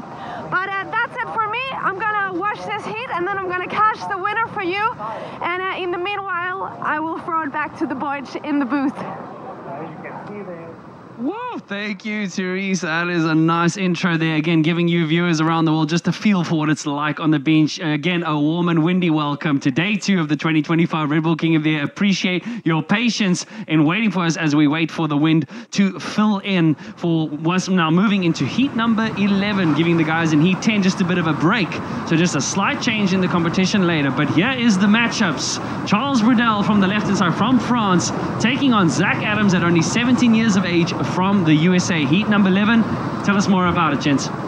Charles Brodel, I think, standing out most in this fleet of big air superstars. He is riding a foil board, which is completely different than the twin tip that most of the fleet is riding. And yeah, he has some extra performance in jumping really high, no? Massively. Like, now, if you're only new to watching kiteboarding, it will appear to you at home that he's on a magic carpet. He's levitated out of the water, not this rider on your screens right now, but Charles on that, there he is on that hydrofoil. That's giving him lift out of the water. What he's doing and bringing to big air is unbelievable. On the buzzer, Zach Adams at only 17 years old. It's his 2nd time competing in the Red Bull King of the Air. And he won Most Extreme Move in 2024, so he is definitely a strong contender. Very strong contender. Identical tricks to start with, one on a port and one on a starboard, one on a hydrofoil, one on a twin tip. And pretty good start from both of these two after waiting all day like that. That's impressive. That is impressive and exciting to see these kind of jumps as we see the wind filling in nicely here at 5:45 local time here in the beautiful city of Cape Town, South Africa. There is Zach Adams from the USA in front of you, making it to the semi-finals last year in his rookie debut. But for now, Charles, double front rotation. No, he's not happy with that. That's not what he intended to do. That's not going to score very well for him. Speaking of scores, we've got a panel of 5 experienced judges specifically selected for this extreme big air event. They have got trick spotters as well, so that nothing gets missed. And the way it goes is that we have 10-minute heats, and this is round 2. If you lose in this heat, you have to go straight home. The winner of these heats or of these rounds go to round number 3. It is all about putting 3 highest scoring tricks on the board. You can jump as many times as you want, but the 3 highest scoring tricks will be taken into account for your overall score. Added at the end of each heat is a overall impression score. Now, Lewis, what does that entail? Well, the overall impression score is trying to reward riders for showing some unique tricks. You know, they don't want to see the repetition of the same trick. You know, so they're actually going to give a whole 10 points for riders that can show different tricks in different ways and also execute style and good landings and you know, smoothness throughout their heat. 100%. And remember, this overall impression score gets added at the end of the heat, so the standings can... Wow! Charles Brodel going for a massive doobie loop, board off and an added rotation during that massive kite loop. It's all about amplitude. The judges like to see height. That's about 70% of the what the judges are looking for. Then it's all about extremities. So putting that kite low during the loop and producing a lot of power, covering a lot of distance because of that yank. So And there is a very good idea, exactly of what you're referring to, Ruben, as you see Charles Riddell having the height advantage as far as the style comparison is concerned. Zach Adams coming with a greater amount of power and variety, but Charles again also edging it out with technicality. So very unique styles of riding between these two, Lewis. Yeah, I think so. But as we see now going up into the Derby board off for Zach Adams, the American. Look how controlled these riders are. The nice cut of his landing there. I'm sure he took it though, boys. I think he took that one. But Brodell's really worked on his powers. I think that graphic, you know, maybe after this event would change because he's shortened his lines on advice from some of the. He's been speaking to the judges, and he's really interested to know how can he get more power in his riding. When I see him looping the kite now, different than the last years. He's going level, and he's like showing that he can perform the extreme moves. 100% Lewis, and he is also the 6-time foiling big air world champion on the GKA. So he is a very experienced rider, and besides that, he has been working on his own kite design together with F1. So he is very technical as well, and he knows what it takes to fly high into the wind. And now he's got that power embedded into this kite as well. Like his kite comes a lot lower than last year, Lewis. Wow, what a landing right on that wave. Man, with that foil to negotiate as well. As you said, Ruben, 6-time foil champion, hydrofoil champion. So that was excellent there from Charles. But here we see Zach. Good timing off the kicker. Front rotation, added front rotation, dirty loop, board spin. Getting that board, oh, he needed that after Charles's movement earlier. That's very good. I think that was a good move for him. Did take off, just smacked him a little bit there as Charles Brodell just had a bit of trouble getting out. But that was a nice response from Zach Adams as we're on board now. The FPV, which is just normal now at these competitions, he's going to line up. You're looking at the watch there as Charles Brodell. Let's remind you, they have unbelievable statistics available to them on their watch. Their position in the heat, what they need to advance, how high, you know, it's amazing what we can give them now. But here he goes. Zach Adams heading out towards Table Mountain. Normally it's more towards Robben Island, giving you an idea that the wind is definitely coming from more of the east position, more instead of a southeast, more like an east-southeast at times. But again, you can see plenty of white water as it's filling in here in towards the latter part of the day. Again, thank you so much for all your patience in joining us for round 2, heat number 11 of the 2025 King of the Air. With the emphasis on King, Charles, double front rotation, board off, mega loop, spots his landing and shows the judges with a nice nose grab. I'm still in control all the way to the finish. And he takes off the board by the strap. So where the riders are grabbing it by the handle, he actually takes it by the foot strap to carry his foil off his feet. There, double back roll board off with a dirty loop. Yeah, and is pulling the loop with the front hand, which adds to the variety score. So the judges are definitely looking if you're jumping to the left, to the right, if you're pulling loops, like normal kite loops with the backhand or dirty loops with the front hand. If you unhook in your heat as well, that adds a lot to your variety score.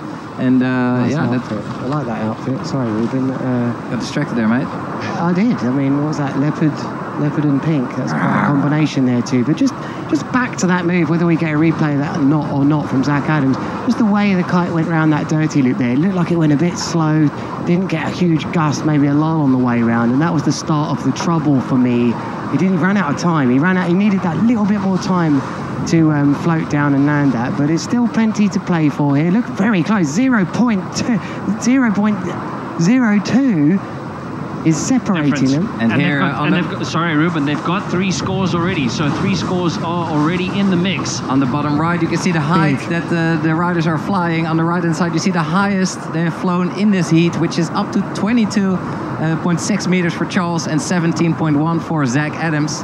And you can clearly see that Charles is getting a little bit of a height advantage here by using that foil. Yeah, and that last move for me is going to be one of his highest scorers. That was a big score. He was very high up. But now we're starting to have to think about what about this, you know, the 4th score. They've got 3 scores on the board. You can see that easily in the top left-hand corner. It's very close, but the 4th score is going to play a big part by the end of this. And this is what is going to be going through the riders' minds. What tricks have I done? Yeah. I've got to do something maybe to the inside. Charles, to me, looks like he's gearing up for the inside. He's very comfortable jumping towards the beach as well with the right foot forward. I haven't seen Zach nailing that. I mean, I know he can do it, but he's still... Oh, there's Charles taking off double... back roll board off, getting inverted on that. Fully inverted there on that one. That is excellent there from the Frenchman. Wow, super stoked. He'll be very happy with that. And Ruben, you've made a very good point there. Lewis as well. So at the moment, it does look like Charles is working on the variety factor. Just those unique amount of tricks, which will add to that fourth overall impression score. Hey, oh, catching the board after the board flip midair. Nice. With Listen board to flip. the cheers. Oh, man. What a response. Not sure Charles can do that Charles one. falling. Can Charles do that move? The judges are looking for, yeah, flipping the foil. Aina in the face. Oh no, that's the last thing you need. These boards freak me out. Scary. I bet he can do it. I bet he's working on it. So sharp. It's like riding on a blade. I like to think of it as a guillotine under the board. Nice. A sword. Very, very sharp, very dangerous. So please know what you're doing. Go for lessons if you have to when it comes to the Hydro 4. But at the moment, Charles Bradel making it work for him. As you see some nice spray there. Zach Adams looks like he has a good amount of power in his kite. And again, they're referencing your stats there from earlier, Ruben. You can see their height on his last trick of 14.3 and a horizontal distance of 87. So not that far. We're going to be hoping for a little bit more. Good support there on the beach for him. I'm just glad that the wind did come through and Zach Adams here is making the most of it. And is he landing this clean? This will get into a nice scoring move for him. Zach Adams stoked to land that clean, put another score on the board in order to take on Charles Brodel, who has been performing very, very well on his hydrofoil board. Both of these riders, it'll be a first-time exit out of round 2 if either of them lose. Whoever wins this heat will go up against Andrea Principi from heat number 18 in round number 3. Both of these riders actually were knocked out by Lorenzo Casati last year in rounds 3 and semis respectively. So they will not want to be remaining as we see Charles. Oh, that one footer coming out there accidentally. I wonder what he's thinking right now. I wonder if he's tempted to try, if it's even possible to try and throw a double loop on that. I've just had a quick peek at the scores and they're matching each other for, they've got good dirty loops, they've got good back rolls, good front rolls. They've got some good variation between them. The height for Brodel for me is going to lead in his favour for that variation score. That's quite an advantage, almost 5 metres higher than Zach. So I think it's good. Look at that. Holy moly, what a dirty loop. Double front roll board of dirty loop by Charles Brodel and landing that clean. Absolutely gnarly height. Oh, baby. That is absolutely How high brilliant. was that, Lewis? Magnifique there from 24. the Frenchman. Wow, what a display there from. We were just talking about his highest jump of 22. I think we're going to see that number go up as per the data on the bottom right-hand side of your screen. Zach Adams, the ocean just running flat on him. He's going to have to negotiate his way back in towards the beach. Wow, that is incredible there from Charles. I'm flabbergasted. It was 19.8, but here goes Zach Adams going fully inverted, spinning his board, putting it on just before the landing and landing oh so soft again. I think he's going to be in trouble. I think the height extra for Brodel with such a close heat is going to be in favour. But on the buzzer, look at this. Half cap mega loop. Can he land it? And it was before the hooter went. He squeezed in another one and sealing the deal. He did squeeze in another one, Ruben. What a heat. I mean, where do we go from here, guys? We're really trying to understand this variation score. They were separated by hardly anything with their top 3 tricks, but... Look at this, fully inverted here in both of those rotations. Charles Brodel with that epic dirty loop, double front roll and added rotation, whilst having his board in his hands. Absolutely incredible performance here from Zach Adams as well, but I'm afraid he will get sent home. But that is up to the judges to decide. Look at that. Would you send him home?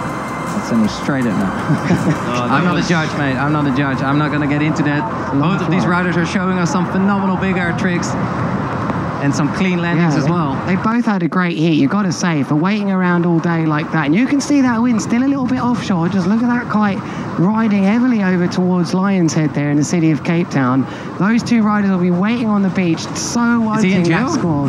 Is he in jail? Did he get locked up? I don't know. Looks like it. Just I don't think he's locked up. He looks locked in, if you ask me. Locked in, exactly. Ready to be set free. It's interesting to see that the results taking their time as the judges will be making sure, but gents, I do feel that Charles had the upper hand on the right foot forward, definitely in this instance, but it is close. The flip was different though. That's the one thing I'm thinking that was very different in that he was the flip being brought into it, or the double flip, I think, from Zach Adams. That would be what he's thinking. That but doesn't really add to the variety score, You mate. don't think so? No, it doesn't. Like, to the judge does maybe a little bit. No, it just adds to the trick score, but not the variety score. Look because it's not something different. It's Look just at a them, board they're going through the scores on their phone, no doubt, trying to find out exactly what happened. As you see, Baptiste Jacquemin from heat number 10. We're going to go backwards one heat as we swap the sequence a little bit around.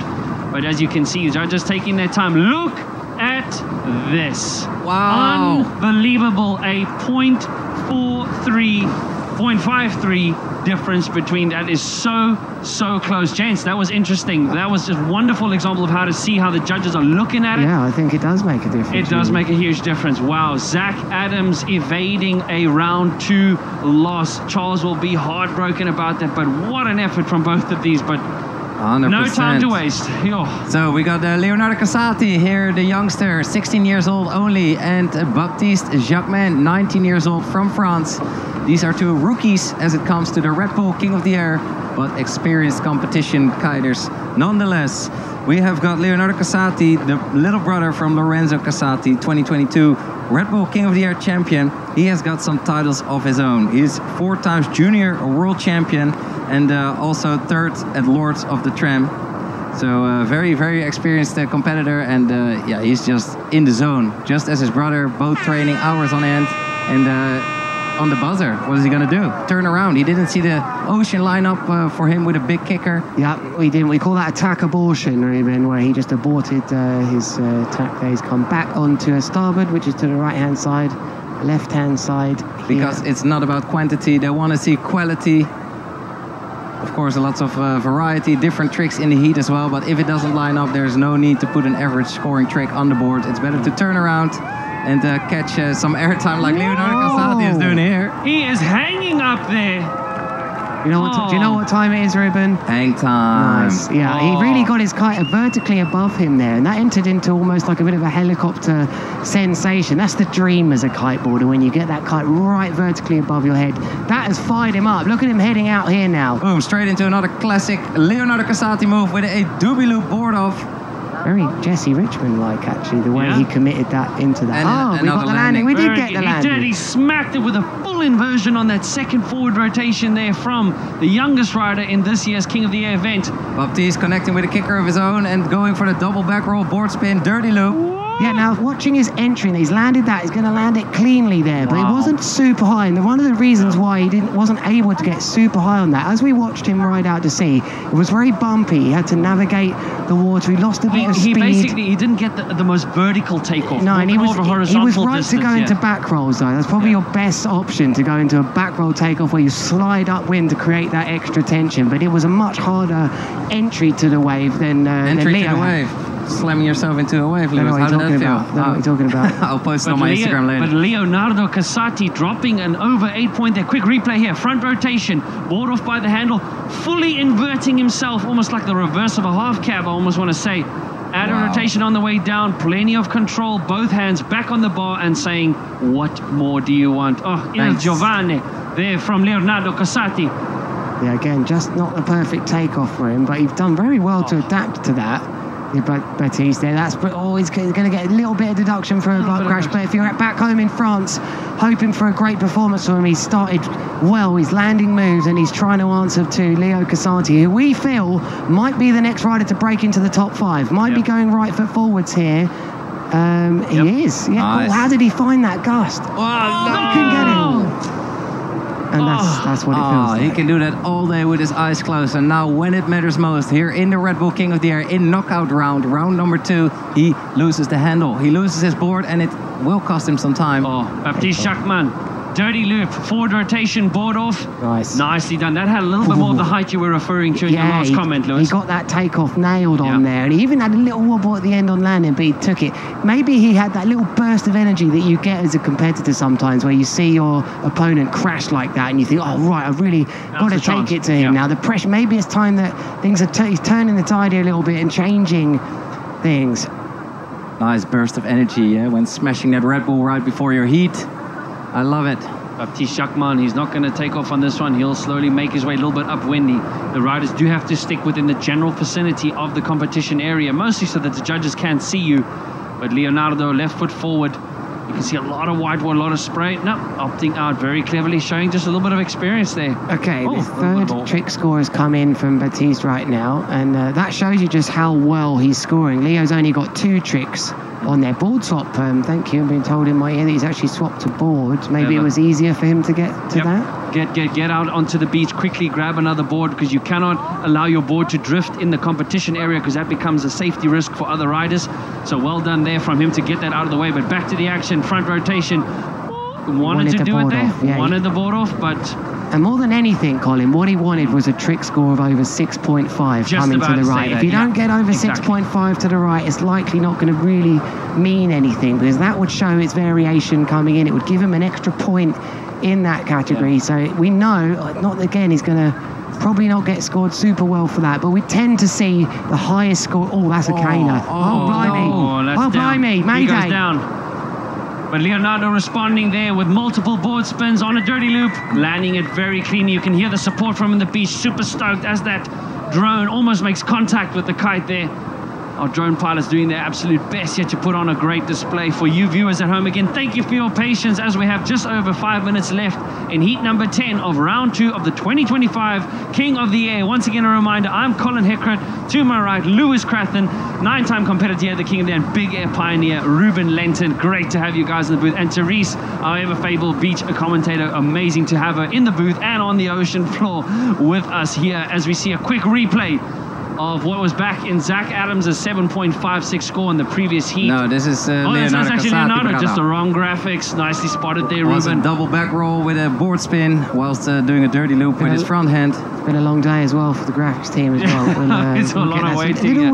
Little break comes into things here in this heat as Leo now has started to assert his control on this. We were just trying to talk briefly about his dominance, about could it become a dominant rider, and maybe with moves like if he puts the board on here, look at that. He's got it. Control. I think this young man is going to be in there. He's going to be a big name soon. We're all talking about him. He's that rider that isn't seeded into this competition. You don't want to draw him, and he's also got a great path through to the final. He will avoid his brother. He will avoid Andrea Principi. He will avoid Kyan van Dijk perhaps if he makes it in. He'll avoid Jeremy Belando. His semi-final is open. Yep. Yes, if he wins this, he goes up on against Timo Boersma from the Netherlands. So he'll be waiting to take on Leonardo Casati, who is showing an absolute stellar performance here. Oh, this is incredible riding. Great shot there of both of these riders coming in with under 4 minutes left in this heat. At the moment, it does look like Leonardo Casati is in the driving seat. He's going to go right foot forwards here, Colin. I think he's just searching, hunting for somewhere to take off. How do these riders get vertical lift, Lewis? Sending the kite over their head, really. You're really riding along and you move the kite very fast and powerfully over your head. It's almost like a pendulum effect. You edge really hard on your board, and then at the right time you pop and take off, and it just pulls you into the sky. There's no other feeling like it, Ruben. It's what makes kite surfing unique, that ability to just fire yourself up into the sky. And what we see now with the modern kiteboarding is riders not only firing themselves in the sky, but then pulling on the bar and firing themselves forward, taking the board off, performing unbelievable technical moves and landing just like that. Triple back roll dirty loop here with a board spin for Leonardo Casati at incredible height. Absolutely wow. That was incredible. Taking a look at his watch also to see the time. He has on the data on his watch to see how much height, how much distance, the latest position he's in. He seems to be in the firm position, pole position here as this heat winds down. That was incredible there from the youngest competitor here at this year's event at only 16 years of age. It is a battle of the teenagers. Baptista also a young man, but I feel like Jacquemin just needs to just settle down a little bit and go for those bigger top 3 scores. As you can see, his second score and his third score is still within the 5-point range. He's going to have to get out of that combo situation. He's got the time to do it, so settle down. As we see him there, left foot forward, but the angle, the wind is very east here at the moment. But there he goes, takes off, launches, and just hit a lull in the gust. That looked like a lull in the gust right there. Look how low that sun already is. We've got about 1.5 hours of sunlight left here in the beautiful Cape Town with its most beautiful sunset. So we are in for a treat on this beautiful Monday evening. And thank you so much for checking it out with us. We really appreciate it. Quick replay here as we see Leonardo, back rotation, takes the board off, spins it during the loop and the rotation. At least 2 things to negotiate at the same time, and getting it on with what seemed to be like more than enough time to spare there. Excellent work there. You can see the mentorship of his older brother coming through. Who said men can't multitask? Oh man, multitask. Yeah, dude, put a 5 on that one. Put a 5 on that one. But Baptista Jacquemin seems to have his back against the wall here. knowing that it's elimination time. As you said rightly so, Ruben, the winner here will go up against Timo Boelsema in heat number 14 of round 3. So at the end of this heat, ladies and gentlemen, they have the 3 highest scoring tricks visible on your screen there. What happened there? And yeah, Leonardo is not... He had a foot out and he went with it. Sorry, Ruben. He saved it. But yeah, he was not getting the jump done that he hoped to do. However, he is well in the lead, but the overall impression score gets added at the end of the heat, which can really change things up. But I don't think in this case, as Baptiste is falling into the water, not landing his tricks, and he needs a lot of points in order to take on Leo Casati here. Yeah. Parker saved. Parker saved. Parker saved. Front roll, mega loop. Catch that board. Oh, flipping the board and hoping to catch it mid-air again. Nice attempt there, I will say, from Leonardo. You know what that's called? Seems to have this heat in control. I know what it's called. Flipping off your board. Flipping off your board. Oh, very good. You should add that to the spring roll of your top names of tricks, Ruben. Sorry, mate. That was just community voted. As you see there, 15 seconds left. This heat winds down. I think it is safe to say that Baptiste's time has run out as he goes for another mega loop late back roll, but loses the board. I think it is over for him. It is important to note also the variety score. He needs 7 tricks, different tricks, and at the moment I don't think he even has the variety score on his side. We will see as it comes out. But what a neat there from Leonardo, gents. He would have known that he was okay. I think his crew on the beach, as we see his highlights here. Now look at that control. That's where he got that lovely loft. He actually took the board off again, connecting really nicely to the waves. But he had some good heats, good moves as well, didn't he? The other rider, the French rider. Definitely. Leo's highest jump was 21.6, and yeah, definitely scoring above the 8. So Leo showing a very technical heat, and that he is ready to take on anyone basically in this event. He is. I think he's up there with the guys. I mean, his highest trick here, at least an 8.12. I need to check again, lower down, but 8.12 both there. But there is a no surprising result, guys. I want you to take note of Baptiste Jacquemin not even getting 1 point on his overall impression score, meaning he did not do a big enough variety of tricks. But Leonardo Casati with a nice 6.45 variety score, top individual trick score of 8.12. Great performance from him. Yeah, I mean, surely he didn't just repeat the same trick every but time. he didn't land an over 6.5, thank you. Okay, Ruben, on the biggest platform in the world, we are here commentating live at the Red Bull King of the Air. Is there anything you want to say to those people that did vote the spring roll? Well, I invented quite a few of these moves, or at least the foundation of it, and we will get to that shortly, Lewis. We've got Heat 12 coming up. It sounds a bit weird after Heat 10, but we already had Heat 11 to give the guys a little break. So now moving into Heat 12 is Elliot Bouton from France, taking on Jeremy Burlando, one of the event's favorites from Spain. Yeah, this is a doozy. This is a doozy. And why is he the favourite? Because he just walked off the back of smashing it at the Calder White. Yeah, he did, and it was an incredible event. There you can see the comparisons with Jeremy having the ratings higher on all levels over his fellow competitor Elliot Bouton. Bouton making his debut here at just the age of 17 at the last heat of round number 2. This is knockout time, but look at the difference there. Jeremy pretty much leading the stats up into this time. His risk factor, technicality, variety, power and height all being higher. So well done there from him to get that skill level just higher and higher over the years. But quick interview now down the beach. Take it away, Therese.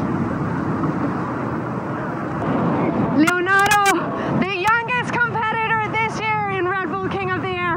Now you reached your biggest goal competing in this competition. What is next for you? Yeah, so this heat was crazy. Finally I could finish my heat, and yeah, now to win this probe. And yeah, I got some good jumps and made it into round 3, and now stay tuned for some crazy tricks.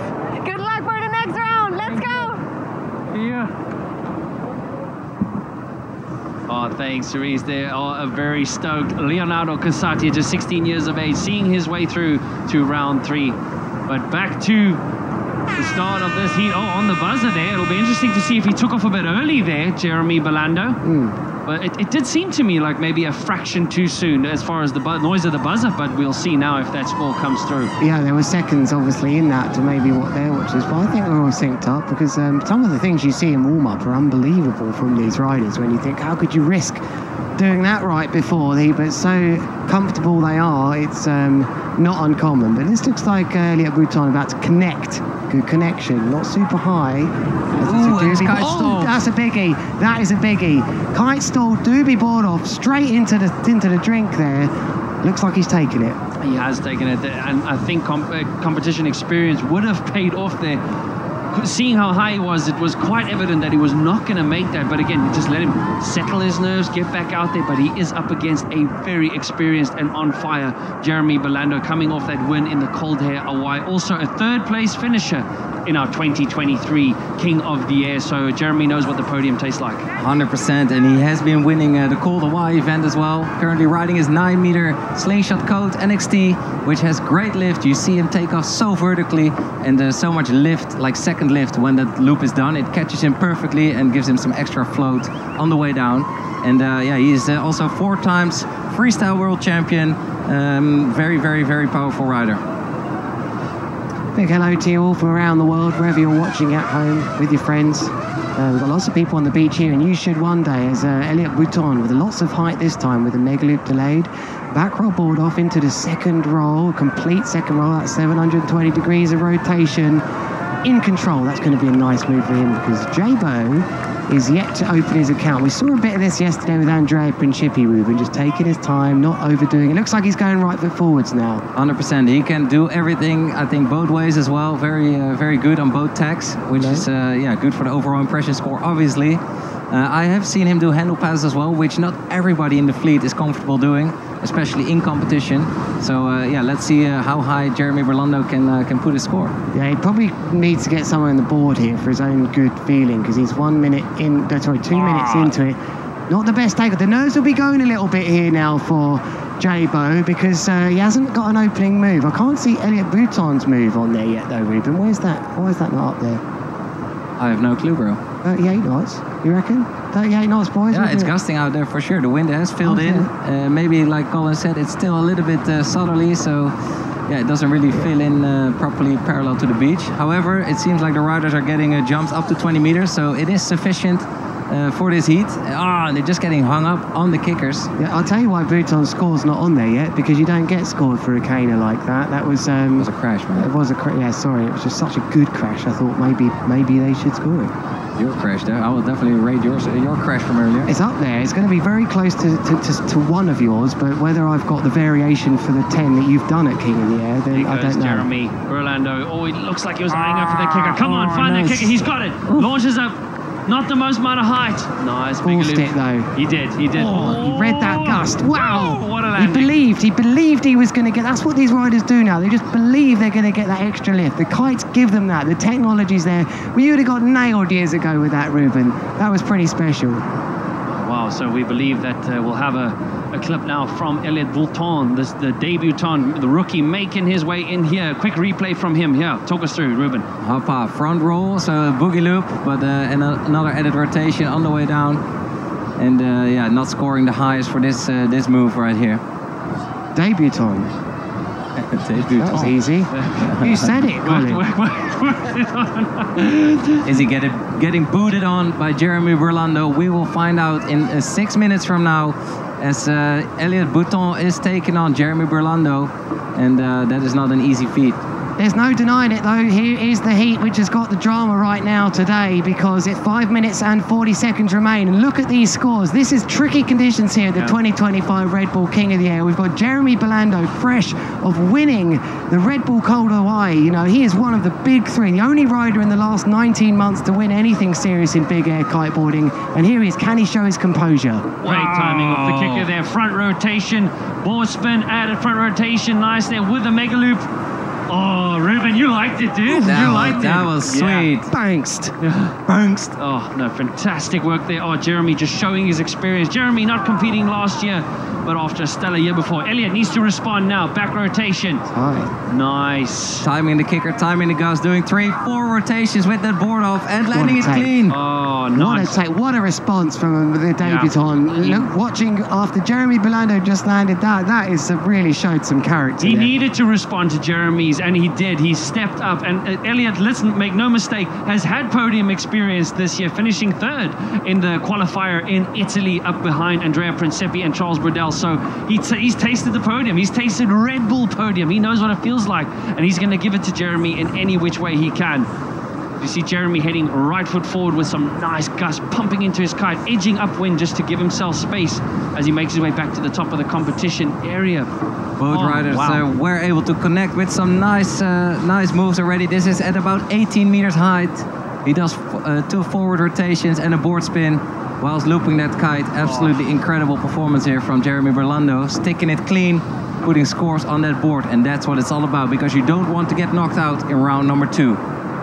This is elimination round and the last heat of round number 2. There the scores are dropping in. Remember, it's your top 3 tricks that'll count, plus the 4th overall impression score. Jeremy hoping to improve on that. We still need to see a 3rd score drop from him. Kicker lining up. Good timing. Not a lot of height. Front rotation. Takes the board off. Dirty loop. Nice spin on the way down. Ruben. Not a lot of height. There was quite some height on there, and a lovely view from the FPV there.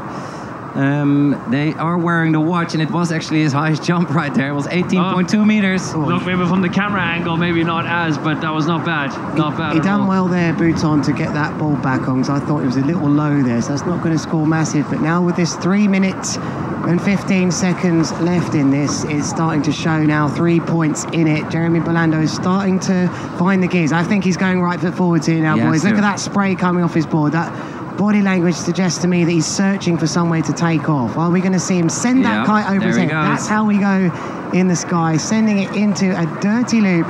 Double front roll, inverted board off. Wow. Nice and clean, lovely. Very well dealt with. Very challenging landing there as well, but he composed himself and nailed that score. So, up in his confidence, and definitely his chance in order to continue to round number 3. Yep, he has moved into the 1st position now. 2 tricks above the 6-point range. Here we see. Wow, very vertical. Side. If I missed something there, guys, is 6 points the baseline, or is it 6.5 today?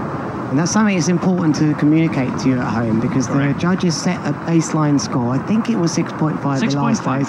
Yep. Things have got to be over 6.5 if they're going to count towards their variation score. That makes it really interesting. But right foot forwards again, fighting. Spray going in his face there, Jeremy Burlando. I'm not sure he's going to send one here right foot forwards. Let's see. Yeah, maybe he is. And remember, peeps, those 3 highest scoring tricks will get judged on height, and then extremity and technicality. There has to be a variety in there for the overall impression score. So that is checking if the riders jump to the left, so see in, and to the right towards the beach, to see if they dominate the loops both ways and their jumps both ways. That is very important to get the most complete big air rider in the world. Winds up, this could be big, this. Here he goes, takes off. Back rotation, takes the board off. Nice and inverted with a nice half cab there, yanking on that front hand, indicating dirty loop with plenty of time to spare. Oh man, get this guy. Not height, because he's got plenty of it. Oh, Ruben, I'd love to hear what his height was on that 20 one. meters, I think that was 20 plus. 22.3 meters there for Jeremy Burlando. Wow, that was boosting up there, straight up the ramp. Spons. Oh, he's blocked that out the side, the kite, but it's very good control. He meant that deliberately if you caught that. He just stuck it out the side there. Sometimes give you a chance to swing it back over 12 at the end. I think the wind's picked up in this heat, guys. Those last 2 moves, looking at the rough patches on the water there, both of those riders connecting, and earlier on in the box. They weren't waiting too far for the 2nd or 3rd set. That was straight off the beach, straight in. That was great riding from there. Even the spectators and the riders' caddies are enjoying this heat. Laura Hoegenrad looking on there as we see Jeremy right foot forward. The wind is on, guys. Here, look, back roll, dirty loop, another back roll. Putting the board back on and landing it clean. Nice one, right in front of the judges and the spectators. Oh, that was nicely done there by Jeremy. Oh, just coming in. That was great to see the height on that. The riders are able to see whether, but Elliot is responding trick for trick. This is great to see. Dirty loop. Board off, board spin. Oh, nice. Come on.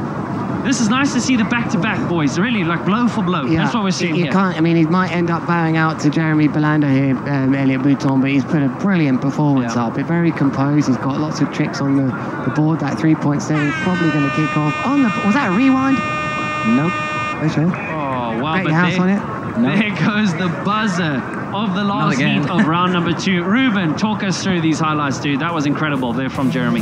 Very, very nicely done by Jeremy, diving into 2 forward rotations and spinning that board and looping the kite all at the same time. Here goes Elliot with a massive double back roll, triple back roll board off, and 2 added more rotations. So 5 rotations for Elliot there. Then towards the beach, A very nice dirty loop, double front roll and an added rotation. And the board off, of course. Wow, Jeremy is on fire. Look at the height here for this dirty loop. And going off axis. I really love that when they go inverted during their rotations. It just looks so stylish. Yeah. Wow. Definitely for me, that what's changed here is we see, who's that? That is fellow South African Jason van der Spey as we now head into round number 3. But first, there are the no surprising results from the last heat of round number 2. Jeremy Belando avoiding the same mistake he made in his debut in 2022 by exiting out of round number 2 and into round number 3. But Elliot Bouton, we hope that he will be back.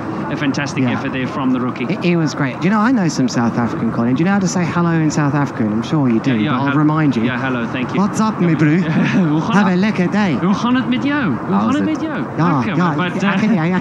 There is Jason van der Spey. This is now going to be the first heat of round number 3, heat 13. We are into, again, knockout stages. Jason van der Spey from South Africa in his 5th appearance here at the King of the Air, and 2-time King of the Air appearance now for him. Parker Sage, after a very dominating yet surprising performance against Stino in round number 2. He looks scary. Jason looks scary though. I wouldn't want to carve against him. No, probably not. But yeah, who knows? Anything can happen. But there, look at the age of 24 and age 20. Yeah, both of these riders really aggressive in their styles. Parker, just I would maybe consider the more conserved side of things. But again, I think we're going to see a whole new level of him. He said he had some nerves and had some jitters, but I think going out there now, once that buzzer goes, he's going to let it fly. Yeah, he is. 100%. And Jason van der Spey, like we saw on day 1 of the Red Bull King of the Air, he is feeling very confident. He knows exactly what to do.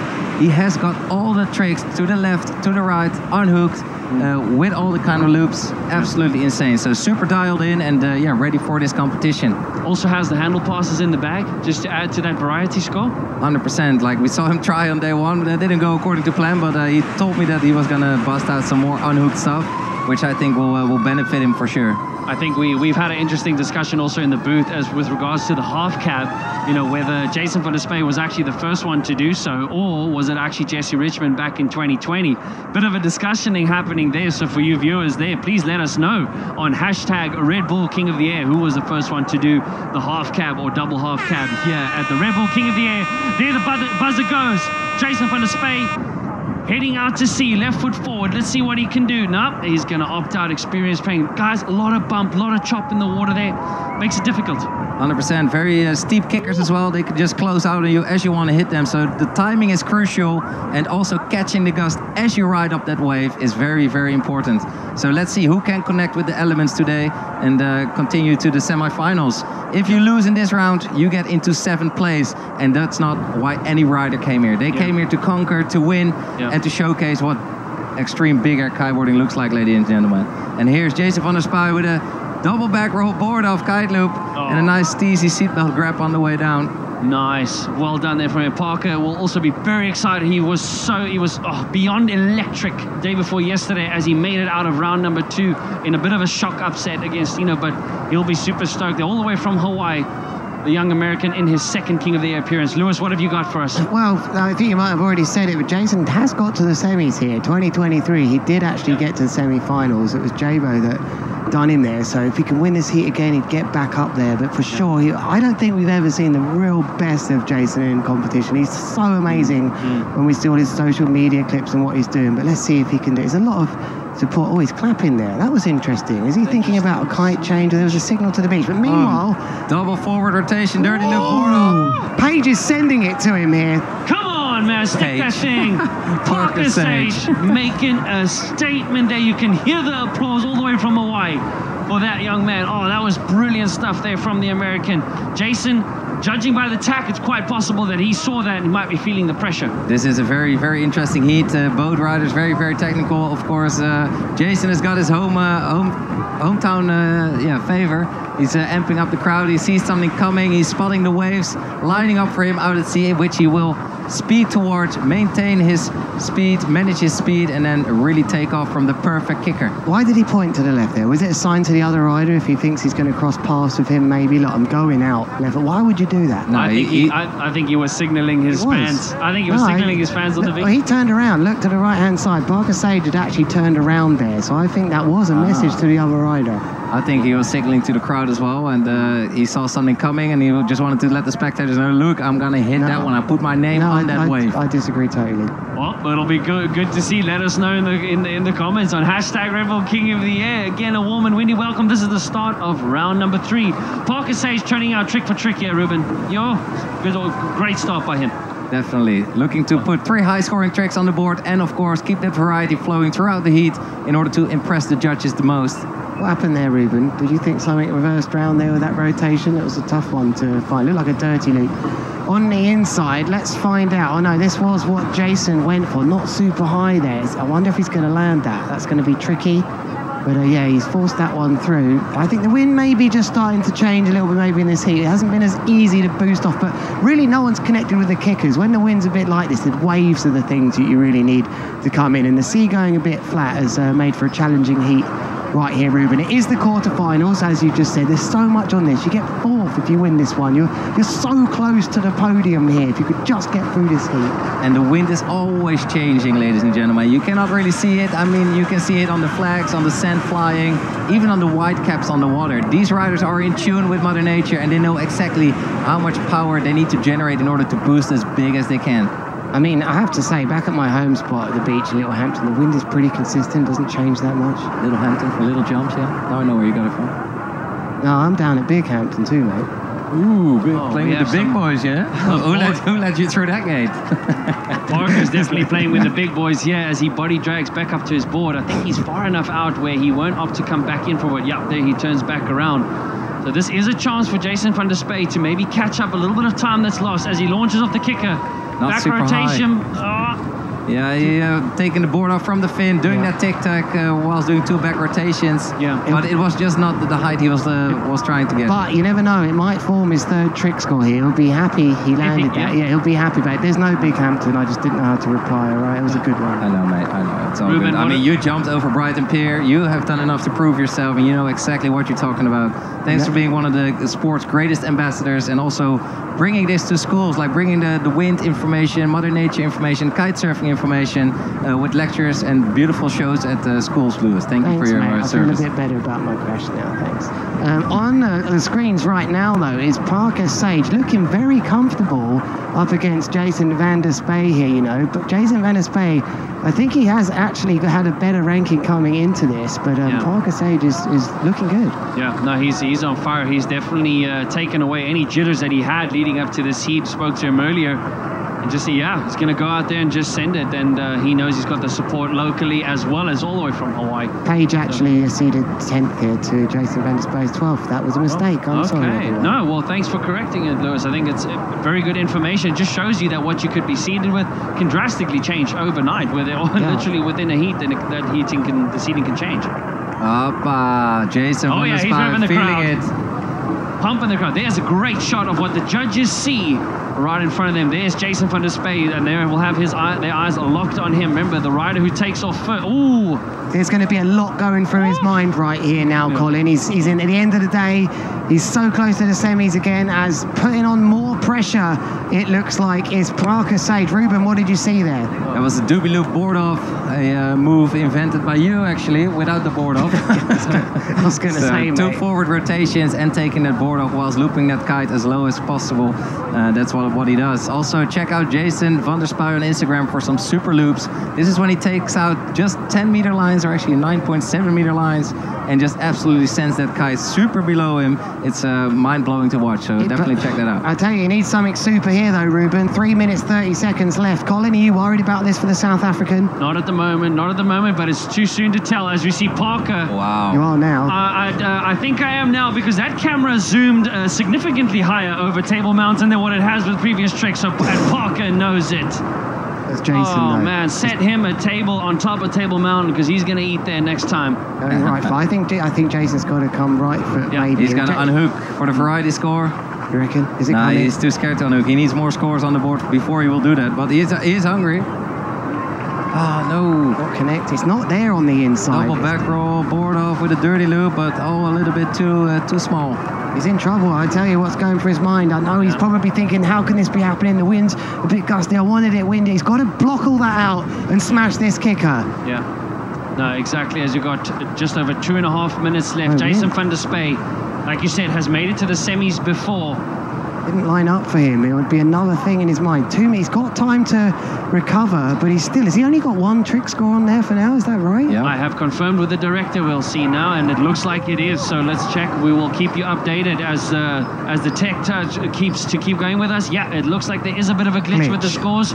We will keep you updated. So yeah, a little bit blind at the moment, but it still nonetheless is a fantastic display of big air kiteboarding from both these guys. But Parker Sage, Ruben, height-wise, happy with that height on his, huh? Yeah, I mean, we are not seeing a height of like, it's only 18, not into the 20s, which we would like to see. But it looks like Jason van der Spey is keeping his head nice and calm, and he knows that he can fight his way back into this. And when we've got to be clear to you, we don't have the exact scores on the screen, so we're only going on our instinct of what we're seeing. Sometimes we don't see all the tricks, but wow, we definitely see in this one multiple back rolls, mega loop, with a board off, and a big caner in the end for a Harry Kaner. So those were 4 back rolls, of which one was very inverted, like a half cap, we like to call it. And unfortunately, Jason van der Spey bouncing out on that landing. That won't really count once the judges are looking for a smooth landing, but that was a very aggressive half cab. He needed it, Brew. He needed it. You might be in trouble with your South Africans here, Colin. Agreed, Lewis. But again, we're bringing you this action live, ordered from the round of Parker Sage. Riding his reading kite, also not connecting with the wind. Didn't lose too much downwind ground there. That's an important part of it when you don't go for a move. You don't want to be flying through the box. It's tough, it's challenging, it's very physical to stay in the correct place in front of the judges, especially if you blow a big trick, you know. So that was great riding just to get rid of that one and set himself up. And he looks like he's just in the right place at the right time. Is that why he lets go of the bar? Yeah, totally. I mean, like letting go of the bar just to sheet out the wind. Bring that leading edge forward, dump all your power and try to get back on your edge and head upwind. You don't lose it, but there we see Parker, who was flying to the left there. It looks like he went up into there for something. There he is.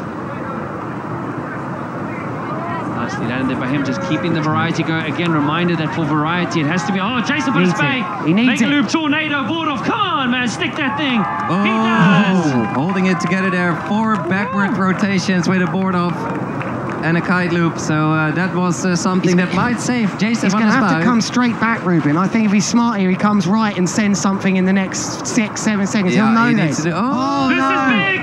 This is huge! Oh! It was just a kite loop, back roll board off. Yes. Oh, he unhooked. On the buzzer, Jason van der Spey is going for a Kung Fu front roll handle pass, I guess. On the inside, I love the guesses. We'll check now with the highlights, but wow, what a beater buzzer there from both of these riders, gents. What a move from Parker Sage. He was unbelievable in this heat. And here are the highlights. I mean, Jason van der Spey from the fin throwing that one, double back roll mega loop. I think he went to triple as well. He managed to land that one. So we didn't have the perfect trick scores coming into you, but this rider from the United States, absolutely ripping in so much control, one-handed, Ruben. Look at how vertical Parker goes, and that new Reedon master model, and that is Parker Sage all the way from Hawaii, showcasing us that he is ready to take on anyone and might edge out Jason van der Spey. We are waiting for the results to come in, so let's not get ahead of ourselves.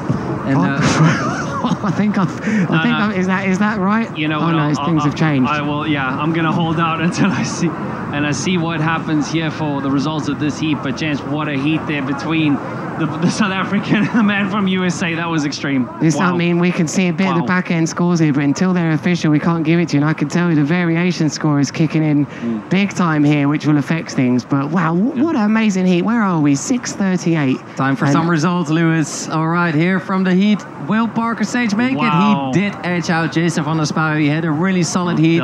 Great height, great variety. So congratulations, Parker Sage. And I'm so sorry, Jason van der Spey, but you have your whole hometown crowd to cheer you up again. So nice riding. Thanks for the show.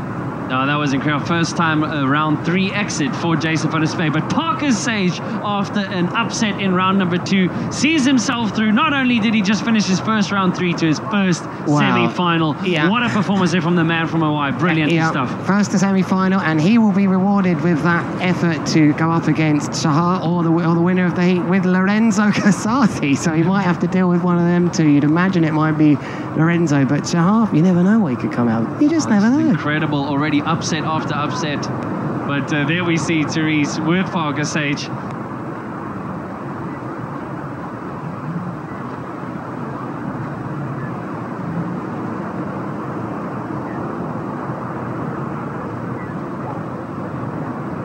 guys. Looks like we have a bit of a sound hiccup there. I'm so sorry, but it looks like we know enough. That is Parker Sage being very, very happy here on his reading team, supporting him here in Cape Town, South Africa, making his way through to the semi-finals. Oh, that's very like sportsman-like of Jason Vennisberg. He'll be so upset he couldn't make it through. What a guy to see that with the South African crowd. I couldn't imagine what they'll never probably know what that's like to have the crowd behind you. But we go straight into another heat. Who's on the water next, Colin? Timo Boershema, at the age of 21. Big guy, 83 kilos, up against the youngest competitor, Leonardo Casati, on his debut. So Timo will be hoping to see his way through to his first semi-final. So this is a match for the ages. As we see, the buzzer has gone, and it looks like Leonardo Casati in the yellow vest takes off first. Steam trading out to sea for a Doobie Loop rodeo board off with the 2 added rotations, and unfortunately not getting it together. He was looking to open his heat score for this heat with a banger of a move, but unfortunately crashed. So no points for Leonardo just yet. Yeah, that's a tough start for him, but he didn't lose too much ground, as we see that congratulations down there from Paige as he parks that out the side from Thibaut. He's had to bin it as well, and he's miles away from his board. Will he bother? I think he's going straight into a body drag to the beach here, boys. No. I think he's deep enough out to take a chance, but here we go. In response, Leonardo yet to land his first trick. Double back roll, board spin, and an added rotation. Yeah, he's good for that. Look at that nice flat section in between those waves there. It looks like it's getting cleaner a bit. Set has rolled in. Definitely when the sets roll in, the sets can be anywhere from 5 to 15 minutes apart from each other, but Leonardo Casati capitalizing on it. If I was him, I'd take off and head back out. There should be 1 or 2 more rolling in. Minutes? Seconds? Oh, minutes. Minutes, my bad. Did I say seconds? No, you said minutes. No, minutes. Yeah, sets. Sets. Yeah, sets can take anywhere from 5 to 15 minutes. I've waited half an hour sometimes for sets, depending on the swell size and direction. So capitalizing on it while it's there is critical. I think you thought I was referring to periods between the waves, right, Ruben? Yeah, you thought I was talking about periods. But again, periods is also a very important aspect. Greater time between the waves, greater time to prepare for the takeoff. So more flat pieces in between, and that was a beautiful view from up there. So you could see more in lines how the waves are coming in instead of looking out and seeing it like one big mess.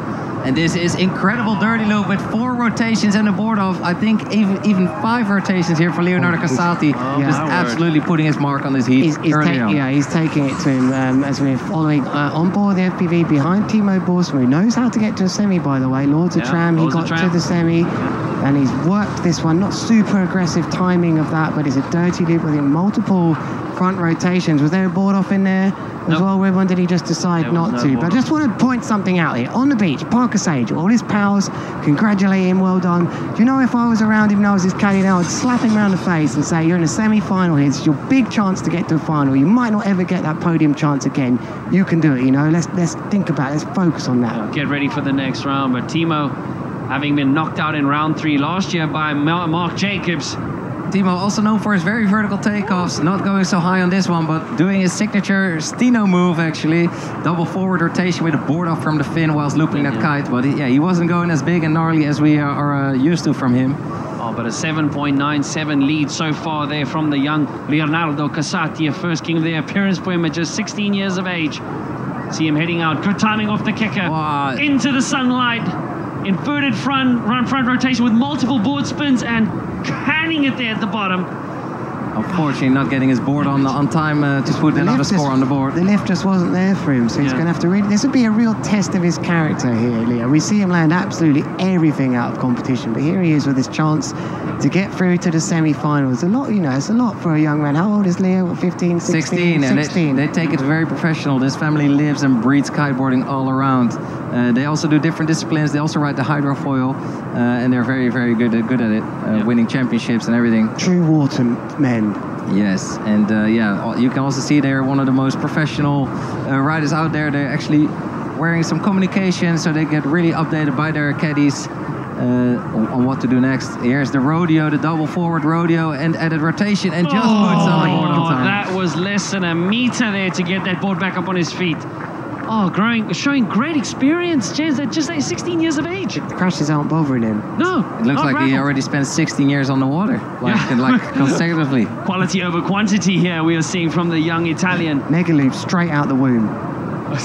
Well, that sounds about right. There we go.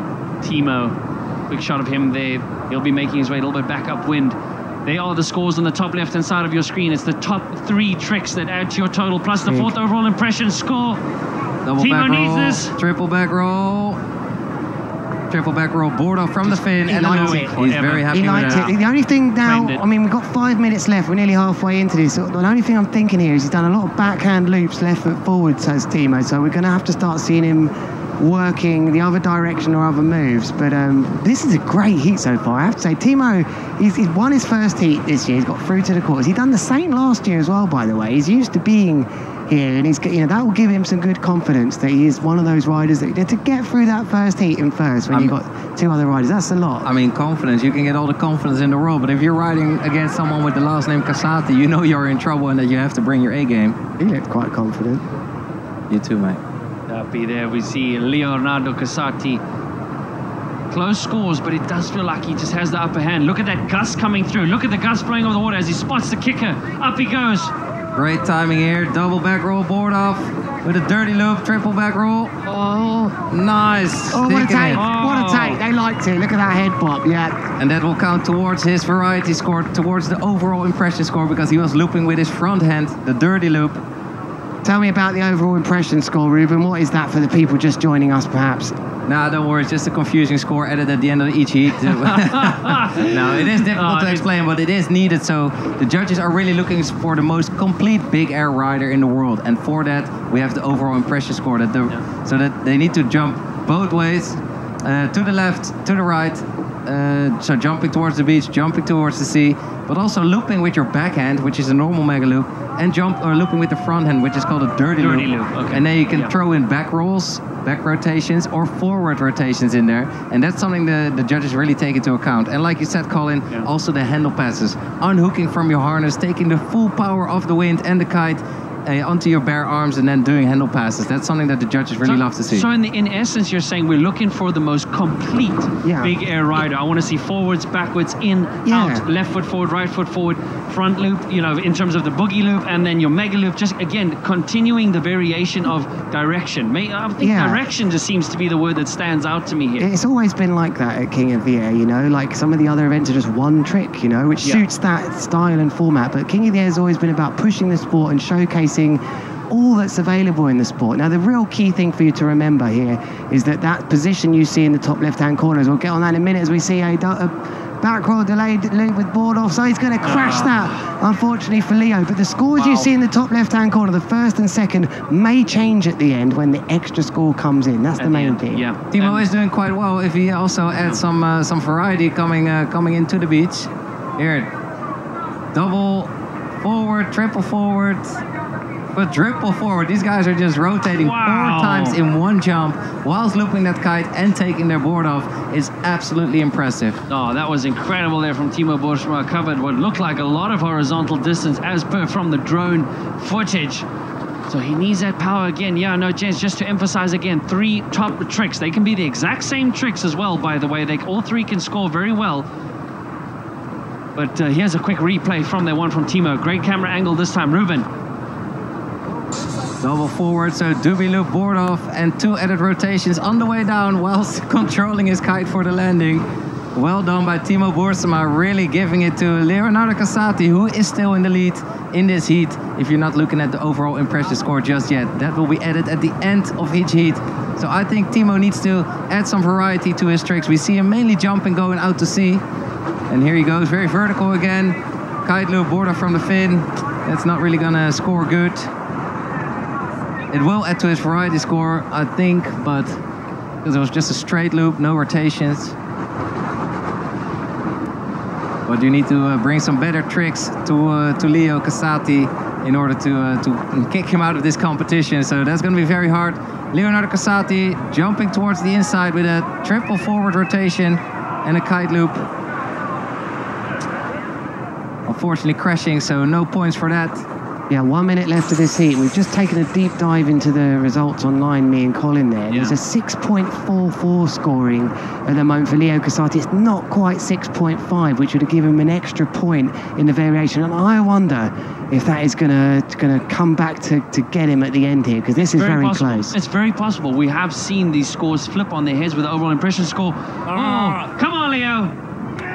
Oh, negotiating that lander, but Timo responding there with the dirty loop. Yeah, double forward rotation and an added rotation. 3 forward rotations and a dirty loop there for Timo Boersma. But Leonardo Casati just landed an incredible move towards the beach, right in front of the crowd and the judges. And here's another one, just crashing it for Leonardo Casati. But I think he has done enough, and that trick will count towards his variety score.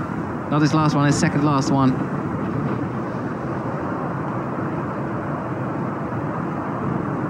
5, 4, 3, 2, 1. And there goes the buzzer for the end of this heat. This was heat number 14 in round number 3 here at the Red Bull King of the Air between Timo Boersma from the Netherlands and Leonardo Casati from Italy. Yeah, so sorry to jump in here, guys. He needs that to be over a 6.5, I think, Timo, as we see that last move, as we see the highlights of what a great battle that was between these two. Yeah, but Timo's variety score is not going to save him in this one, I'm afraid. I think so too, Ruben. I mean, Leonardo here coming with a mountain of experience at just the age of 16. Timo did really try it, but again, Timo didn't really do anything on the outside. And again, it's important to note that it has to be a 6.5 trick or higher in order to count towards the variety score. And Leonardo just had that edge. Yeah, I mean, Ruben, you haven't even looked at the scores, but you read that one pretty well, didn't you? You knew he was going to get a good variation. Ruben, why don't we just ask you rather than sit here going into the results? That's one of the best heats you've ever looked at. Can I tell you that, gents, props, bro? Cheers, mate. No, Leo was riding really confident, really with a lot of variation in there. That is something that the judges are rewarding at this event. For the first time in the Red Bull King of the Air, we have implemented a more objective, no, not objective.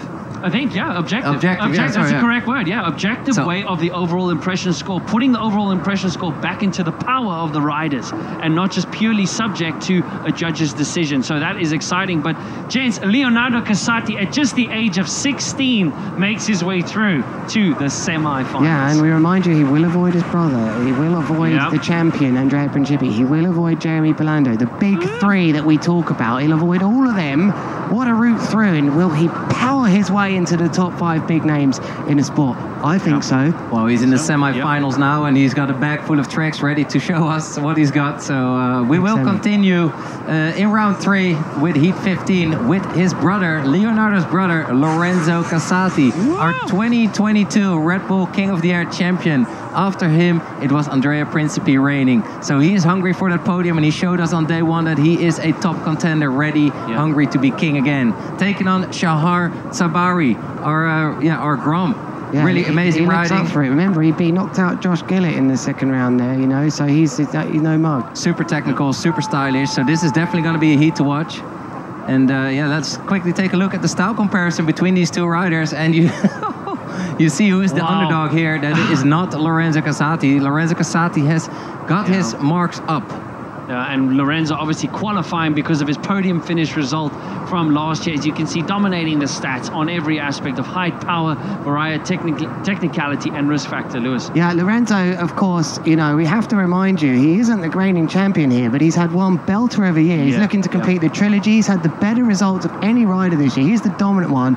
And this is just a little window into how he's feeling in this quarterfinal. If he can smash and power this one like he did in the first round, remember, where he won by 4 points. He got 4 points higher. Who's jumping first? Oh no, they're both in the air at the same time. Look at that. The judges can only look at one rider, so one of these scores, and that is Lorenzo's, is not going to count most likely. Wow. Very interesting point. Colin, can you explain that? Yes, Ruben, glad you brought it up, but that is important for you viewers to note, that whichever rider takes off first, the judges will be all eyes on him. That is very important to note, as we see a replay here of Lorenzo with just a basic kite loop, but that is important for you viewers. Basic kite loop, that was a triple forward rotation. Triple forward, basic kite loop maneuver as far as the basics of the trick. But that's interesting, because he's actually deliberately didn't take the board off then. He must have felt that he was in the air at the wrong time. Okay, here goes Lorenzo Casati again with a massive double, triple, quadruple back roll board off.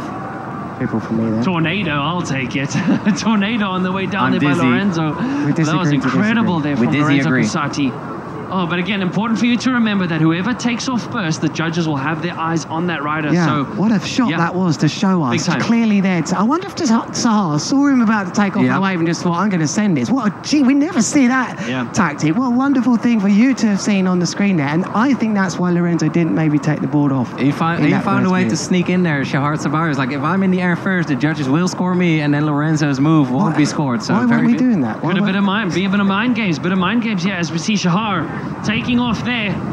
Oh, tornado. Oh, look at that kite stalling on the side with the tornado. Make it look nicely landed there. He's taking it to him. From the young man, just 17 years of age on his rookie debut here in round number 3. From that view, you could also see him landing downwind and going full speed. Like when you point the board downwind on your landing, you can just go as fast as possible, because if you land on the upwind angle, it's going to be a hard take. So you see all the riders land fully downwind, and that's how they manage their speed and balance out. But Lewis, you made a great comment there about Lorenzo Casati landing on 5 podiums this year out of the 6 major events, if I could call it that.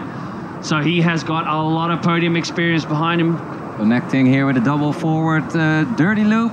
You can't take that like that. Oh, he's got a lot of work to do here. It could be the Houdini. I don't believe it. It's the Houdini. He's managed to have his kite go through itself and take off. That is unbelievable. If his lines are completely good there, that is the Houdini. Never seen that in competition. Lines are good, mate. Am I allowed to name that move even though I never did it? That's fine.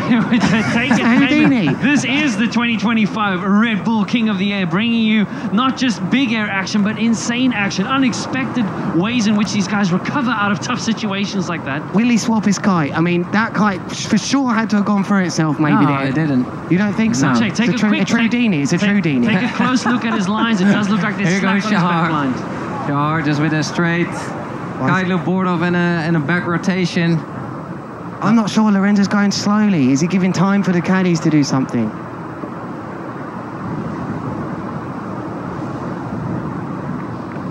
Alright, so a very interesting point. Thanks, director, for pointing out that the judges did score both of those beginning tricks. As long as the judges are capable of seeing it, it's only when they're miles apart and they can only focus on one rider, but they were able to see the full trick of both riders, so lucky there for Lorenzo. They certainly saw that one, though. Yeah, that one is going to go. He travels a mile down the beach. You can tell by the camera angles. He's now towards the lower end of the competition box.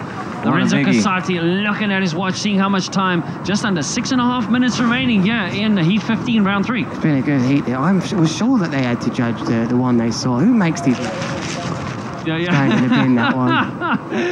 Check the stats. Just over 6 minutes left. Oh man, this is incredible. We will have 3 more heats to go after this, but we'll see how much daylight we still have as we're into the latter half of the day here with Shahar Sabari, the rookie. Oh, no, he's going to turn on that one. Just too much bump on that wave. Not enough of a ramp to get that vertical height, Ruben. Yeah, it was like a double whammy. So then you get thrown off by the first one. You slam into the second wave. You know all about that, Lewis. And yeah, Shahar Sabari is looking to tag back to the beach and jumping towards the beach right in front of the spectators, taking off with a front roll and an inverted half cab roll there with a... Oh, he got thrown. He must have hit a gust there, Ruben. He's still receiving that crash as we talk. He must have got a gust on the way down there. He looked good for it. He just yanked him into another rotation there. That was a tough break. 100%. He tried to make the most of that, and unfortunately, he didn't complete that trick. So no score there. A lot of wasted time and energy for Shahar, and he needs all the power he can get against Lorenzo Casati. Let's see him fly there from this beautiful FPV angle, going into a triple forward board off. The 2022 Red Bull King of the Air champion starting to find his rhythm now. It's been 2 years that one of his arch rivals, Andrea Principi, has held the crown, but is it going to be time for him? This is a very strong performance, but I have to say, Shahar Sabri. Come on, here's a tough one. No, I'm not, okay? I can mess that up and I'm going to think about that later night, okay? But anyway, he's been unbelievable. From Portugal, he's on a 9 meter. He's really performing well against a top rider. No, this is incredible, a rookie performance here from Shahar. He'll be super stoked having both his mom and dad here present with him on the beach. Wonderful people. Great to have them out here in support for him. As you can see, the nice haze color indicating that the sun is setting. But I do feel that Lorenzo is definitely either holding back or struggling to find the same groove that he had in round 1, considering that banging of an opener maneuver of an 8.4 in round 1. So He's yet to pull it out, but maybe he's just playing it safe. He will have an indication of what the scores are on his watch. It's different conditions, different day. You know, the kickers were a bit better on that opening day. You know, we're looking at a very difficult day. I mean, look at that cloud in the background over the Musenberg way, Colin. That was a high cloud. It wasn't coming up. It's very got a different vibe. The wind's a bit more offshore. You know, it hasn't lent itself to these caning heats that we saw. He got a better heat than anybody by 4 points, but can he connect with this? There we go. Yes, he can. Boom. Straight off that lip, diving forward into 2 rotations and pulling a dirty loop with his front hand, and 2 added rotations on the way down for Lorenzo Casati, putting another high-scoring trick on the board here. Just showing that experience in being able to land after multiple rotations. At the moment for Shahar, the multiple rotations is proving to be his nemesis, but he comes in this time right foot forward. Here he goes again for the double forward dirty loop, also 4 rotations, but not getting it. Yeah, it's on the inside now with that choppy waves and you know, the difficult gusty wind. That's just fine. He's finding it hard to get the landing in there, so the pressure's on. He needs to adapt to this, and I would say just lessen the rotations, knock off 1 or 2 rotations on the way down, focus on your landing, get it in, then once you got that momentum, you can go back for it again. So just needs to settle down. This is a good example where experience comes into play to say, listen, in these current conditions, don't force the rotations maybe as much. Ruben, kind of just keep it together to get the scores on. Of course, I mean, you definitely want to play it safe. A crash doesn't benefit anyone. Well, however, it is entertaining. We do love seeing a good crasher now and then. But these riders are here to put the highest scoring tricks on the board, of which 3 will count, accompanied by their overall impression score added at the end of each heat. And that's what the riders are here for. And I think Lorenzo Casati is still showing what he's capable of, even in these challenging conditions. Here was a move we missed from Lorenzo Casati on the inside. 3 front rotations with a board off and a dirty loop. Yeah, and I love... pencil drop into the water. Let's hope he's right. It's shallow there, by the way. But that just shows how hard it is right foot forwards. If he's crashing that as well, and Shahar just came off that crash, so that's an identifier now that I don't know if they're going to bother with right foot forward again. Although positioning where you see it now, I wouldn't be surprised if Lorenzo did go for another one. He's going to have to watch traffic. He has to for his variety score. The judges want to see him jump both ways. No matter how challenging it is, it will benefit you. At the moment, judging by these scores that we have available to us here, you viewers can also see some of these on redbullkingoftheair.com. Click on results, scroll down, and you can see the trick scores for every single trick that has been completed in the heat. If you hover your mouse over the information button, you will also see the variety score. But there you can see Lorenzo Casati with the highest jump of 19.2. Let's see if he can improve that on his way out. And Shahar, I feel, needs to knock off that 5.42 in order to give himself a chance. But he will know that too, because he is wearing the Wind Games app on his smartwatch, on his wrist. So on his wrist, he has basically all the data he needs in order to put himself in the best position he can possibly can. Mug that off though. Ruben, would you have loved that when you competed, looking at your watch and seeing the scores? Is that something where you would have liked, or would you rather not known? I'd just say 420 the whole time, mate. Just get extra high during my heats, mate. No, but I mean, the more data, the more information you have, you can complete your heats better. So I think it is definitely an advantage that we have now, having the Wind Games app with the Surfer app data. It's really, really, really beneficial for the riders.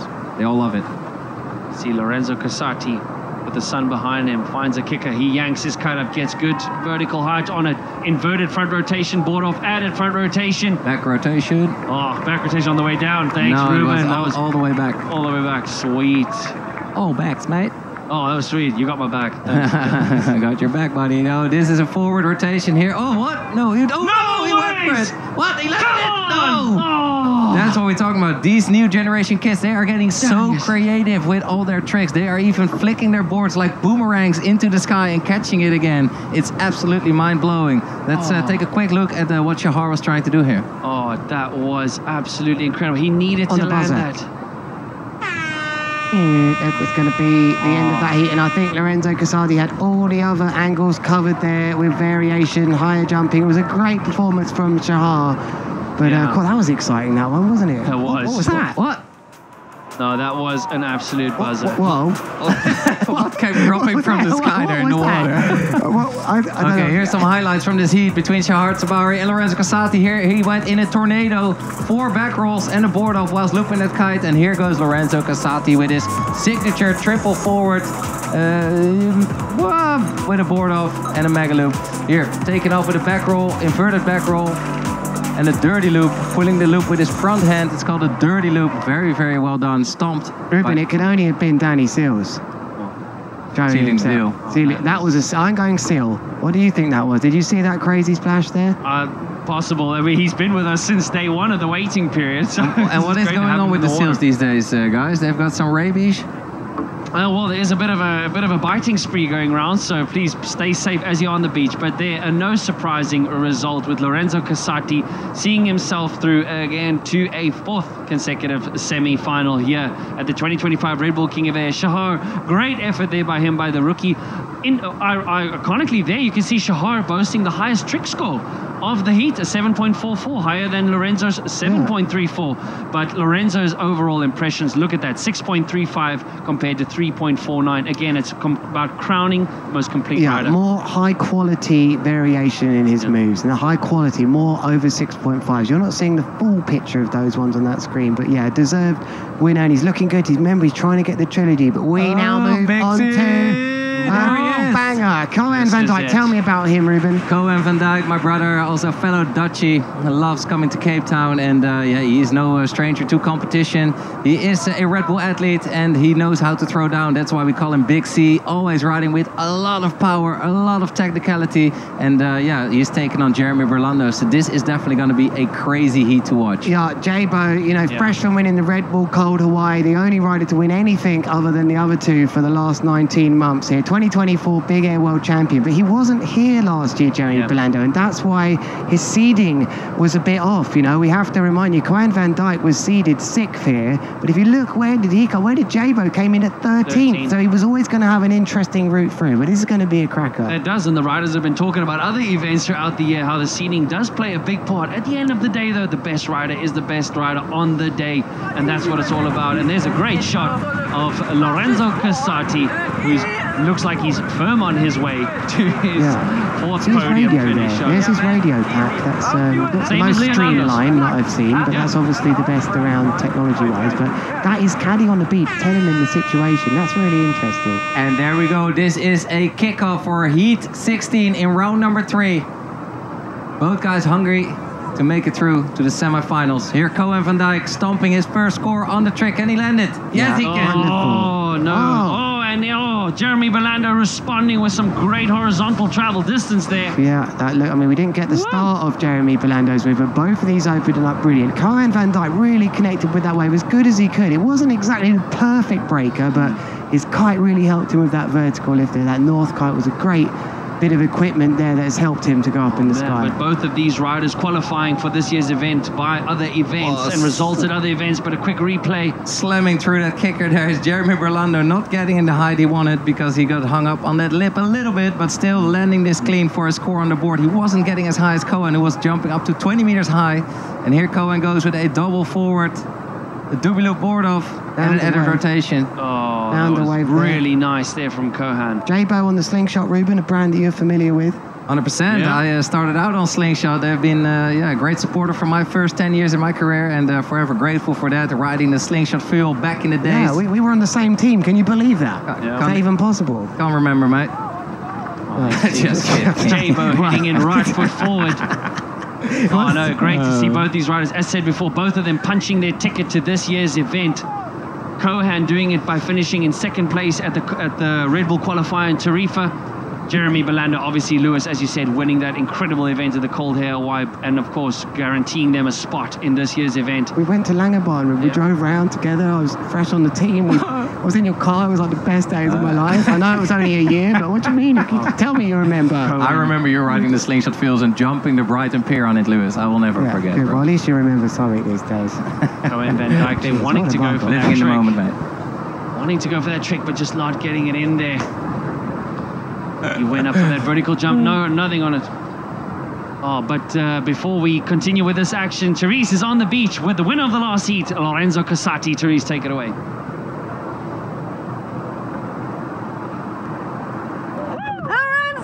you seem to be fully chilling and enjoying it out there. Yeah, I mean, it was amazing. The conditions were amazing. The wind was a bit gusty. I was on my line. But yeah, I managed to land some nice tricks, so made it through to the next round. Let's get it.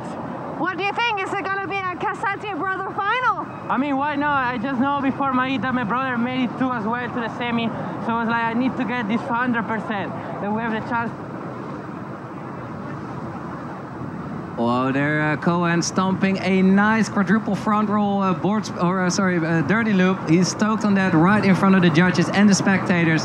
That's how you do it. He is putting some lovely scores on the board, and this will let him overtake the scores from Jeremy Berlando. He might not have been looking to jump off a wave so quick, but he instinctively saw that wave and took that opportunity to land another banger. Will that score over 6.5 though? I don't know. Maybe. Again, to remind you viewers that for the overall impression score, those tricks need to each be above 6.5. Otherwise, it does not count, and they have to be distinctively unique between each other. But here we go, Jeremy. Good timing off the kicker.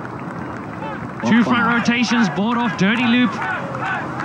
Nice added front rotation on the way down. He needed that, Jabo. He needed that. That should drop away his 3.73. Yeah, Ruben, we got lost in Langebaan. We drove around. It was just, how do you even get lost in Langebaan? It's a tiny place in between Shark Bay and the main. Don't you remember? Tell me you remember. I've got some stories for you, Lewis, but I will save those for another time, because we are right now watching Cohen van Dijk and Jeremy Berlando battle it out in order to stay here in the Red Bull King of the Air 2025 event. They are going to give it their all, because if they get kicked out now, one of these guys is going to end up in 7th place, and one gets a chance to go for that title, to go for the crown.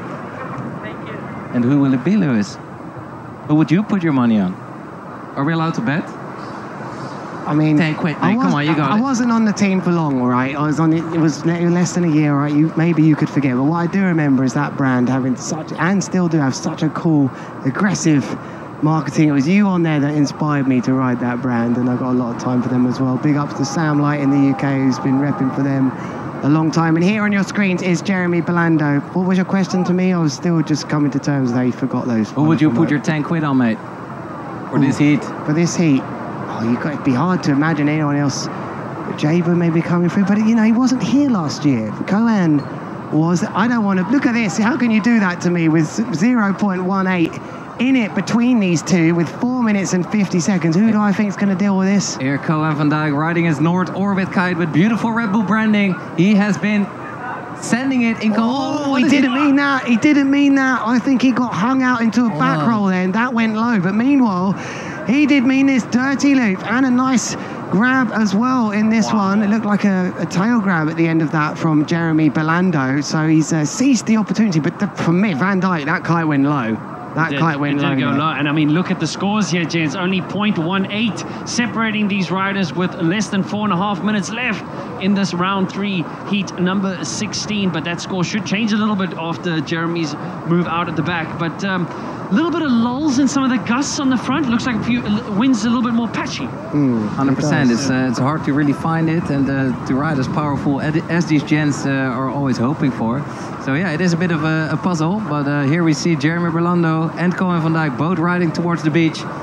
And who is heading out first? It's Cohen van Dijk turning around, putting his eyes on a kicker and hopefully timing that with a perfect gust in order to jump vertically to perform his mega loops.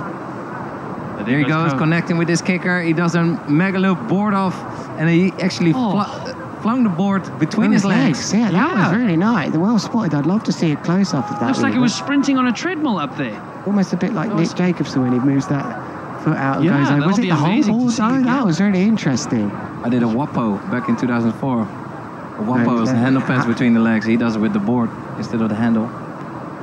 Risky move that if you plan on having a family. Yeah, well, I can do a couple Wappos now. I don't think you can. Jabo, I'll show you. Spotting the kicker, back rotation. Make a little back roll with, I would say an inverted half cab, but maybe not as much. What a landing! Sticking of a landing there by Jabo, saying, yeah, what more do you want from the Spaniard? Both of these riders now fighting for position here to make it through to the semi-final, the Red Bull King of the Air. Talk me through this, Ruben. This is Cohen van Dijk going with that board off through the legs. My goodness! Going through the legs. That has to be a first here at the King of the Air since 2013. But here, back to Cohen. Wow.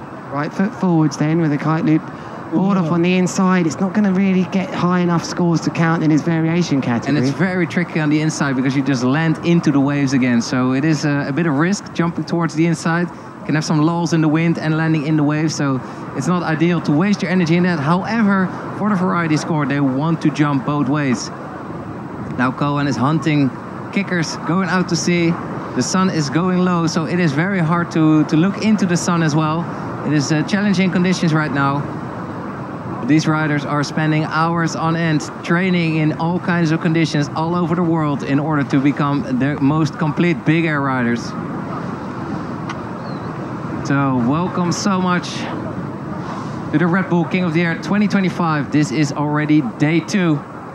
And it's full of action. You're here with me, Lewis Crathern, and Colin Heckroodt, of course, as a local South African representing for many years in a row here in the booth. Finally a crash from Jeremy Belando. We are on the edges of our seats here, literally in the live stream booth, right at the front, because this is a real exciting one. Still hardly anything between them, but Koen van Dijk finding some airtime there. That looked like at least 20 meters, Ruben. Maybe from the Win Games data you can confirm that. Yeah, please confirm that, Ruben. But I don't know if you saw the pull that he got in the horizontal direction. It's like literally just disappeared out of the zoom there from the drone. 16 and a half. 16 and a half. So his highest jump has been 20 meters, but it was 16 and a half meters high and 114 meters far with 6.9 seconds airtime there for Koen. That's amazing. Colin, you're looking deep into the stats there. How's the variation score looking? Who's performed the most unique moves? Because remember, everyone, there will be an extra score at the end of this heat.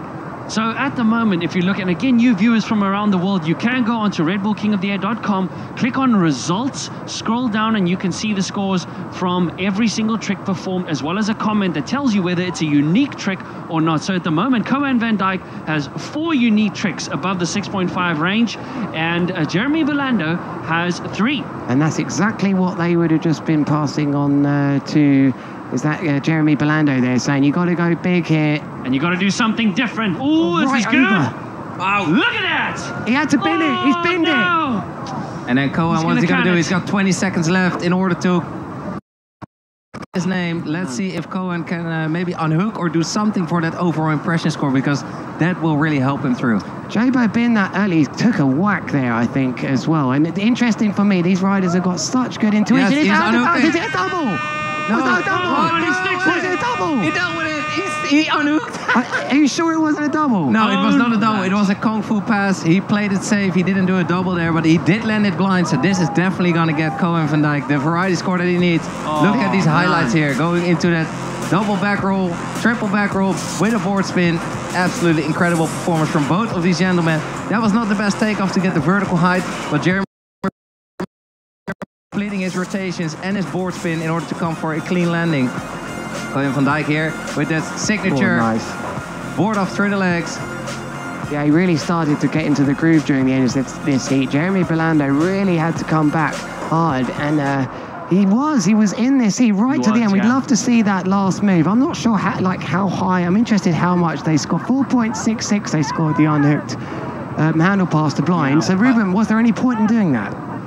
Yeah, I think it still adds to his ride score, or not with trick. No, not at the moment, but... you told me no, it does. There you go. It does add to the variety score, just not... The last 3 points. Yeah, exactly. Maybe in a lesser way than what it did in previous years. Earlier you mugged me off and said it didn't at all. Koen van Dijk is indeed kicking himself into the semi-finals with risking all that he did. And he kicked out, unfortunately, for Jeremy Belando, not making it through and ending in 7th place. Yeah, he just can't make it work here. The Red Bull Cold Hawaii winner is out. The big 3, the only rider other than Andrea Principi and Lorenzo win anything in the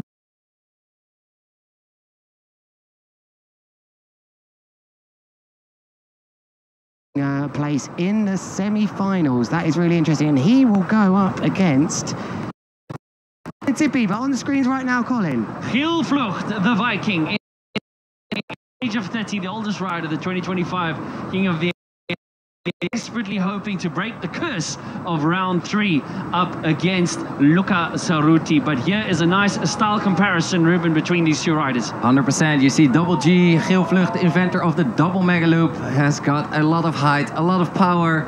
And there comes Luca Cerruti. He's got a little bit more variety, a little bit more technical, but it is pretty equal on that. And the risk factor is definitely on Giel's side. He likes to put that kite low, and that is what the judges love to see. So this is a really, really exciting heat coming up between local boy Luca Cerruti and Dutchman Giel Vlucht. Oh, Giel Vlucht. I just love his style of riding, as you say. Very powerful, very aggressive. The Viking from Tarifa. He enjoys training out and Tarifa's side. Luca Cerruti, a 3rd place finisher, the first ever South African to rise to the podium. He was so happy, and he has been training so hard before that, but ever since, like even more, riding a lot together with his best friend Jason van der Spuy. And yeah, they just create phenomenal content and just practice and have so much fun together. So it's lovely to see the stoke and the progression. And there goes the buzzer. Giel Vlucht hunting down the kicker. He wants to put a stamp on this heat straight away. I know it. He wants the height. He wants to put his kite low. There he goes, getting the height. Not putting the kite low, only a laid back roll and 2 added rotations, but crashing. He wasn't getting really that vertical takeoff, was he, Colin? No, he wasn't. The kicker was kind of flat on him, unlike this kicker here from Luca Cerruti. Wow, local boy. Oh, losing his board.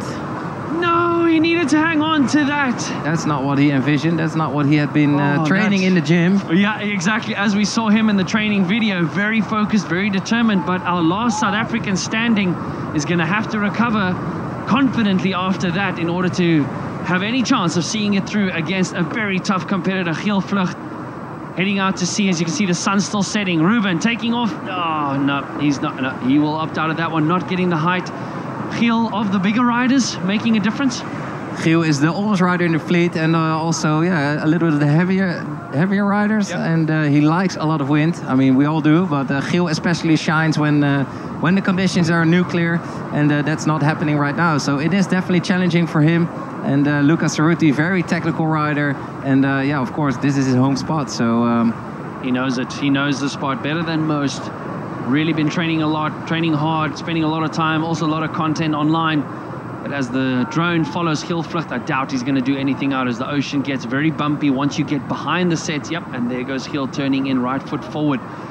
But this is the most prestigious event of the year, the Red Bull King of the Air 2025. Thank you so much for tuning in. And if you don't know what you are watching kiteboarding, extreme big air kiteboarding. These are the best kite surfers in the world performing their best big air tricks. And there you see Cohen van Dijk from the previous heat finding out that he made it through to the semi-finals. Congratulations, Cohen. Oh, Cohen in his 4th King of the Air appearance, having made the semis in his 1st King of the Air appearance, he's now finds himself into his 2nd semi-final. I'm sure we'll be heading into interview there from him on the beach. So very excited, animated Cohen van Dijk. He'll be stoked. But here's the camera now on Giel Vlucht with just under 8 minutes left. So he's still in the early parts of this heat.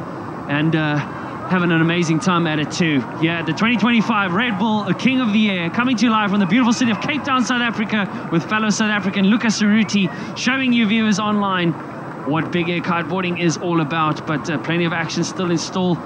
Here we go. Is Giel going to do something right foot forward? Yes, he is. Pumps that line, tension up. Nice kite loop, laid back roll, board off, and an added rotation on the way down. Very composed, landing it clean. He needed that. He did. He did need that. Let's see if it gets it above the 6.5 range, but at the very least, it'll add to his top 3 scores as we're waiting for some of the first scores to drop. And Lewis, you were briefly out there. What's it feeling like? I was out there, just took a little trip to the little boys' room, and it was like a scene out of Jackass in the Portaloos. I thought that thing was going to flip over. The wind has picked up a bit as the evening and sun starts to come down. Doesn't seem to look on the water. I was just saying, it looks like it's dropping, and also looking at the height they're getting, around 16 meters. But on the land, maybe that warm heat is starting to come through more on the land now, which might indicate why it's so difficult right foot forwards. But it still felt windy out there. I think these riders are at least on 9s, and I think we're actually about to pop down and have an interview with Cohen from that last heat.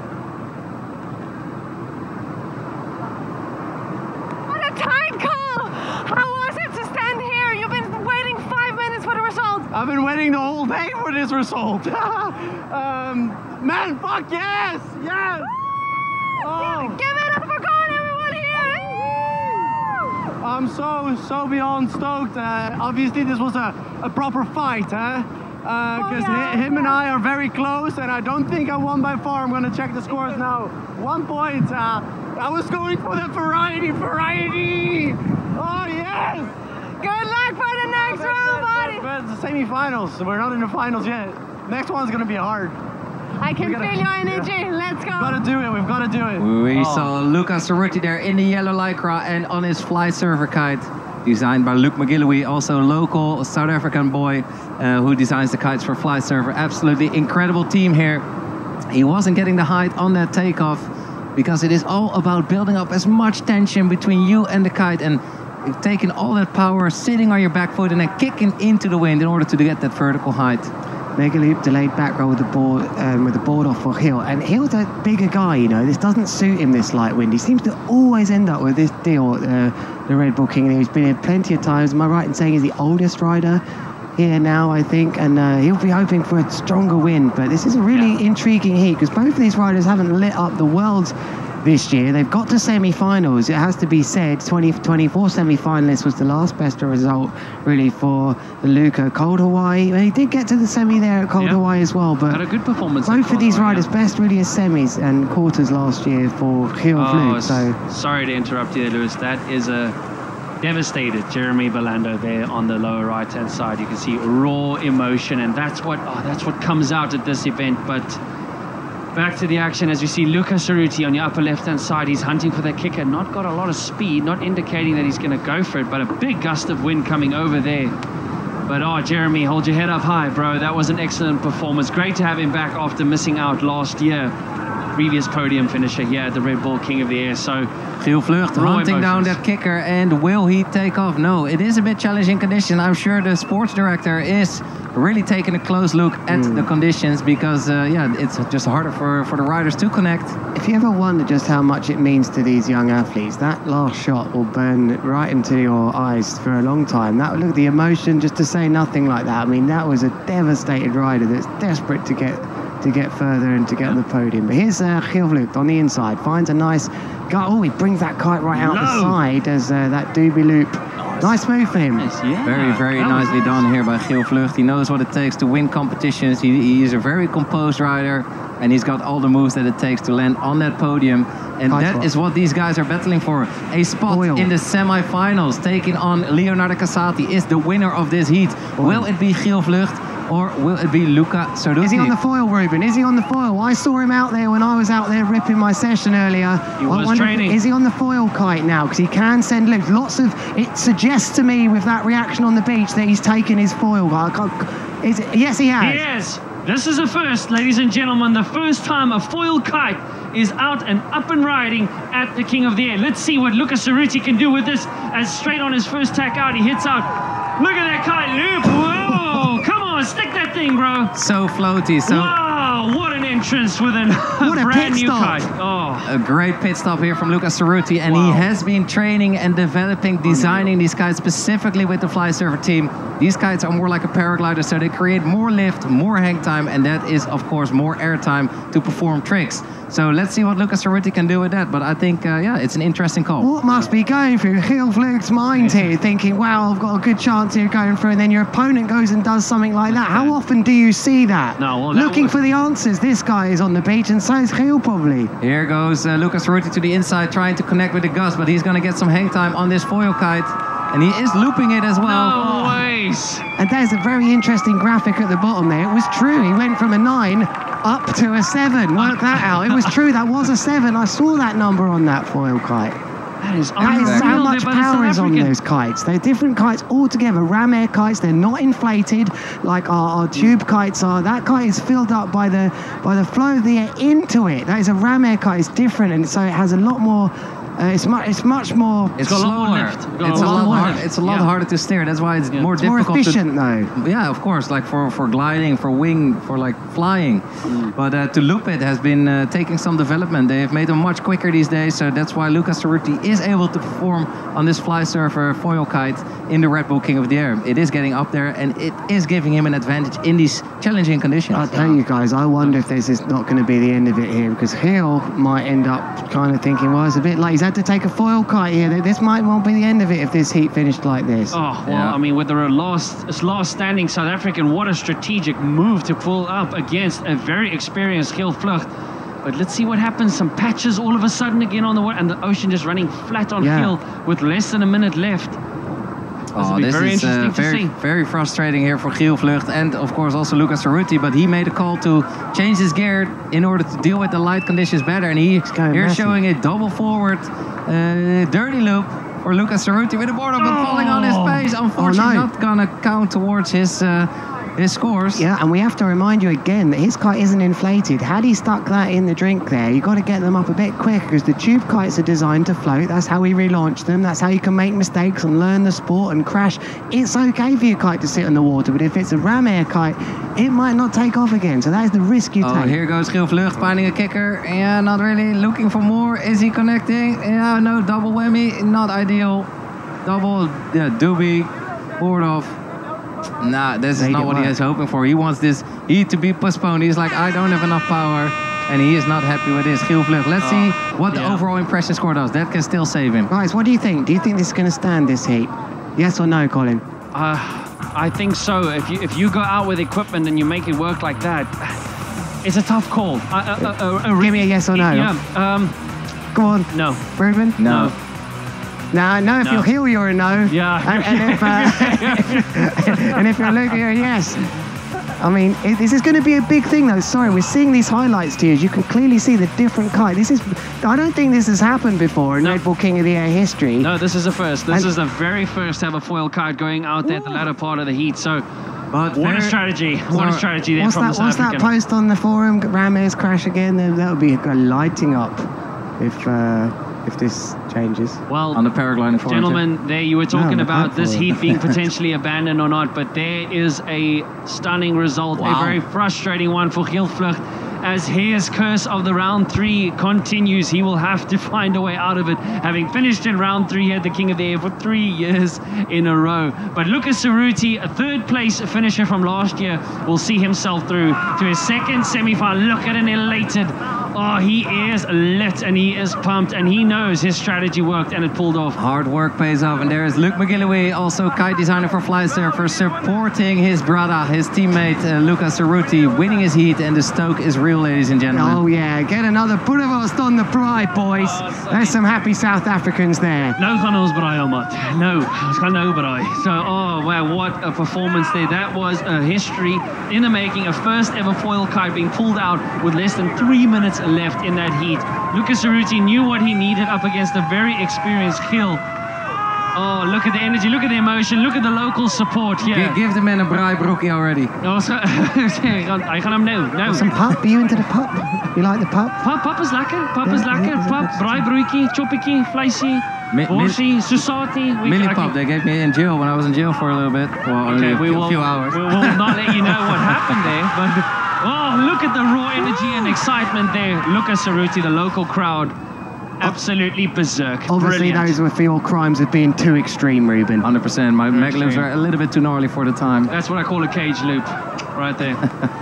Nice. And it looks like we are continuing even until the sun has set already. This is the last heat of round 3 and the last heat of the day. Day number 2 at the Red Bull King of the Air with reigning champion, King Defender Andrea Principi, of course, from Italy, one of the most technical riders in the sport, taking on the Grom Zach Adams. This is going to be a wild heat, and let's pray for some proper wind. No, this is it. The sun is setting. We are going to push it one more heat here at the 2025 Red Bull King of the Air. There goes the buzzer. Lewis, here we are. Last heat of round 3. Yeah, my kite's on the beach somewhere. Off the flat water, double forward rotation, half cap here with a dirty loop. And 2 added rotations for Andrea Principi. Absolutely insane. Yeah, he's a true competitor. He won't be phased at all by this slightly lighter wind here. But Zach Adams also knows what's going on. Seeded 5th from his semi-final last year. Zach Adams on the slingshot up against the duotone. This is going to be an intriguing heat. We've got South Africa, Italy, USA, the Netherlands remaining here in the open division of the 2025 King of the Air. Come on, Adams. What a deal, what a deal. That's that wave. It was there earlier, I promise you. His foot slipped out on that landing and he wasn't going as high as Andrea was, unfortunately. Andrea's jump was 16 meter high and Unfortunately, Zach only 13 and crashed it, so no scores. What's Luca doing here? Is he walking upwind to Cape Town or something? Still got excited. Safely landing his foil kite. It's also a different way of landing that kite. There he is. Packing it up, yeah, it is. Something to get used to. Always film someone launching one of those kites. It might go viral. Might go viral. You'll find your moment on the top 10 on the YouTube list. Definitely. But there's a great shot of both our riders. You can see Andrea holding himself back, not throwing down the hammer yet as far as speed is concerned, waiting for that ramp. But Adams is not going to do that. Connection. No, only a Magaloop back roll and an added rotation. But see how much second lift those slingshot kites have. Nice. That was interesting. This, is that a sign of the wind starting to be a bit more into? They liked it on the jet ski. Did you see that? That was lovely. Dirty loop then with a board flip. With back rotations. Oh, what a take. No. Oh, he celebrated through, but he celebrated too early. And that was the comment that was made during the riders' briefing when they saw him in practice raising his hand and saying, listen, bro, just keep in mind that would have been a crash. And in this case, it was. Never celebrate too early. We've seen plenty of those videos online for years. Oh, but we all know he's got the experience. 8 minutes exactly left. These are 10-minute heats. Got to recompose himself. The double champion looking to make history here. Andrea Principi from Italy looking for the hat-trick. No one's ever won 3 in a row. Here he goes. Can he repair the damage? It's a double back roll dirty loop. Board flip, I think, as well there. He keeps on 100%. going. What a way to repair the damage there from the chow back of the net. Now you know why he is the current king. And Zach Adam knows that. Double forward rotation and an added one on the way down here for Zach Adams, and landing it clean. He needs that in order to take on the champ. He needed that. That was really good work there from the man from USA. Zach Adams made it to the semi-final last year. He'll be hoping for another one. Look at that spectacular shot of the mother city, Cape Town, coming to you from Kite Beach. Again, another thank you to all of you for your patience for today as we wind down the clock on what has been a spectacular Red Bull King of the Air. But there in front of you, Zach Adams in the yellow vest, Andrea Principi in the blue. Gents, wind holding still up nicely at the time of sunset. Yeah, maybe there's been another little burst of energy from the wind to try and get us through this quarter-final as these two riders with 6 minutes and 45 seconds remaining for one of them in this heat, but Principi started quite strongly here. What can Zach Adams do? Searching, hunting, as you do. We hunt for kickers in the hunting mode, and he's aborted that, Ruben. He's not going to get a score for that. 100%. I mean, it is keeping your head calm, keeping in the game, and if you're riding against the king, he is so fierce, so phenomenally strong in all his technical tricks, going both ways. But Zach Adams also got some tricks of his own, but... Oh, this is going to be spectacular. He's got to land this. Come on! No. Just not getting the height in order to complete that maneuver on the inside.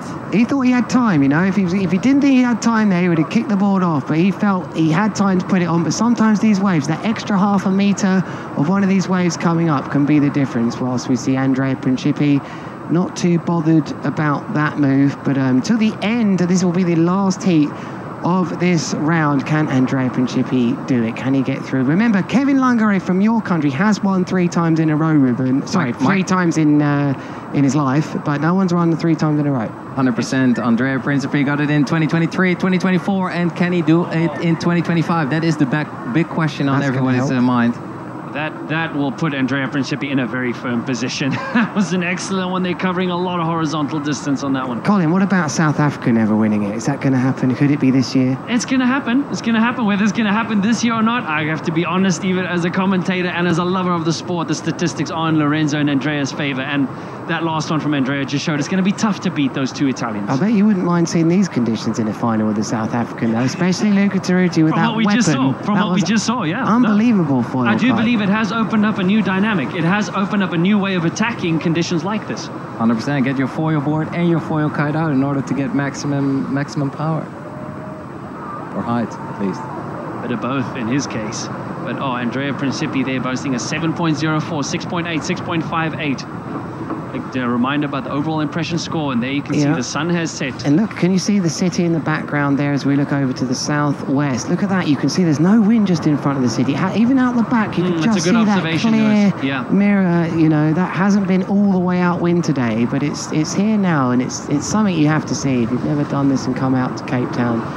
You've got to see it. Look at that sunset. We've all been there. Lots of kites have seen that beautiful view. And it's tough. It's on your eyes now. This camera has really adjusted its exposure to allow that shot. But when you ride out there as a competitor and that sun is in your eyes, it's harsh. Maybe that's why Andrea Principi taking off on the inside, right foot forwards, double front roll with a backhand. It's a mega loop and board flips as well. And he takes a dodgy landing. That was good. There was 2 board flips at least in there, and he just throws the finger down.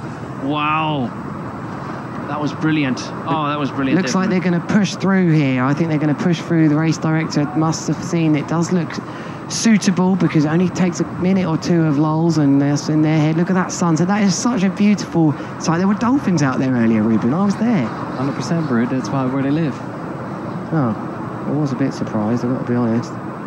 Not often you see them, yeah. Well, True, no, I was dolphins. expecting to see them on the golf course, to be honest. Yeah. Right, we're going to get a quick replay here. Ruben, talk us through Zach Adams' trick. Zach Adams diving forward here and not feeling it in this trick. Unfortunately, not getting the takeoff he hoped. So then he doesn't have the right line tension. Oh, skipping out. What a deal. Still kind of kept his board with him. Very impressive. But yeah, it looks like he is struggling to keep up with our current king, Andrea Principi, who always seems to be very well composed. And another interesting point for Andrea Principi. Let's talk through his move as we switch, interestingly, over, possibly because he was the first to take off there, Zach Adams. I'm surprised Andrea took to the skies. But talking about Andrea, because of his seeding as #1, he was last to go in round 1. Conditions had changed. Here he is again, last to go in round 3. Conditions have changed. Yet again, exactly, yeah. So here's a quick replay. We missed this from Andrea Principi. Dirty loop, board or front rotation. Boogie loop. Oh, boogie loop, my bad. I'm just reading the description at the back. Just reading the description on the back there. Okay, jumps over the first wave, does Principi's hunt. Here he goes. Looks like he might connect here as the wind does seem to have come down. It's a back roll, mega loop. He's kicked the board off and dropped it. I wonder now, there's 2 minutes, 15 seconds left in this heat. This puts the pressure on the race director now because for me, the wind has dropped a little bit. Well, the guys are still reaching up to 17-meter jump height, so they still kind of make it work, but it is a bit of a challenge. They have to find it. Doesn't look like there's a lot of spray coming from Zach's board. It's always tough for a race director here to look at it and see all these scores on the board and think, well, the wind's dropped a bit, you know, I'm going to cancel this. Oh, this could be a big one. This is big for Zach. He's going to stick it. Oh, well done by the American. He needed that. With just under 2 minutes left in this heat. As you say, the wind playing games on us as well. Who can adapt the best in this scenario? And now Andrea cannot jump because Zach is downwind of him and he doesn't want to jump in his neck. He's going to jump anyway. Yeah, he doesn't care. He's going to take him back upwind. I think he's going to jump to the beach. I think this heat is going to be more down to their top 3 tricks now because I don't think they're going to get big 6.5s of variation. This for me is about upping your scores. So Zach is leading. Andrea Principi needs to up his 6.58. But in terms of variety, I think Andrea's got him. So the overall impression score will go his way, I guess. If he's got over 6.5. If he's landing this, which is still tricky on the inside. Let's take a look. At the moment, and both riders have 3 overall impression scores, 3 unique scores. Both of them are level with that. You can see on here on your scores on the website under results.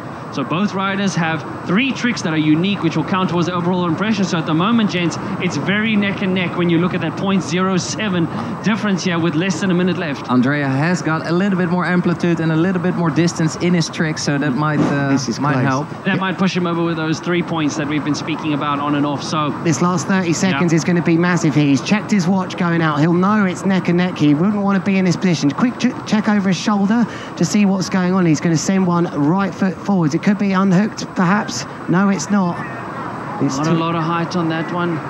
And he's given himself time to go left foot forward as well, has the champion. Unbelievable riding to pull this in 30 seconds. I challenge you to do this in 30 seconds. No.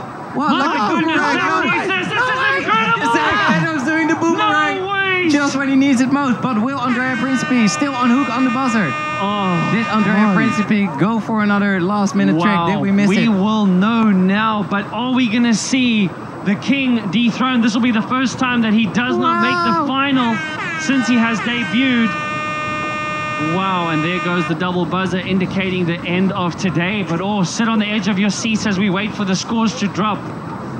Here, this is the trick. This is Zach Adams here with a back roll, kite loop, and then a boomerang board flip. Look at that. I think that. Oh, four my flips. word. What a take. And I think that is a move Andrea Principe actually invented. So now he's getting it handed back to him right when he doesn't want it. Oh.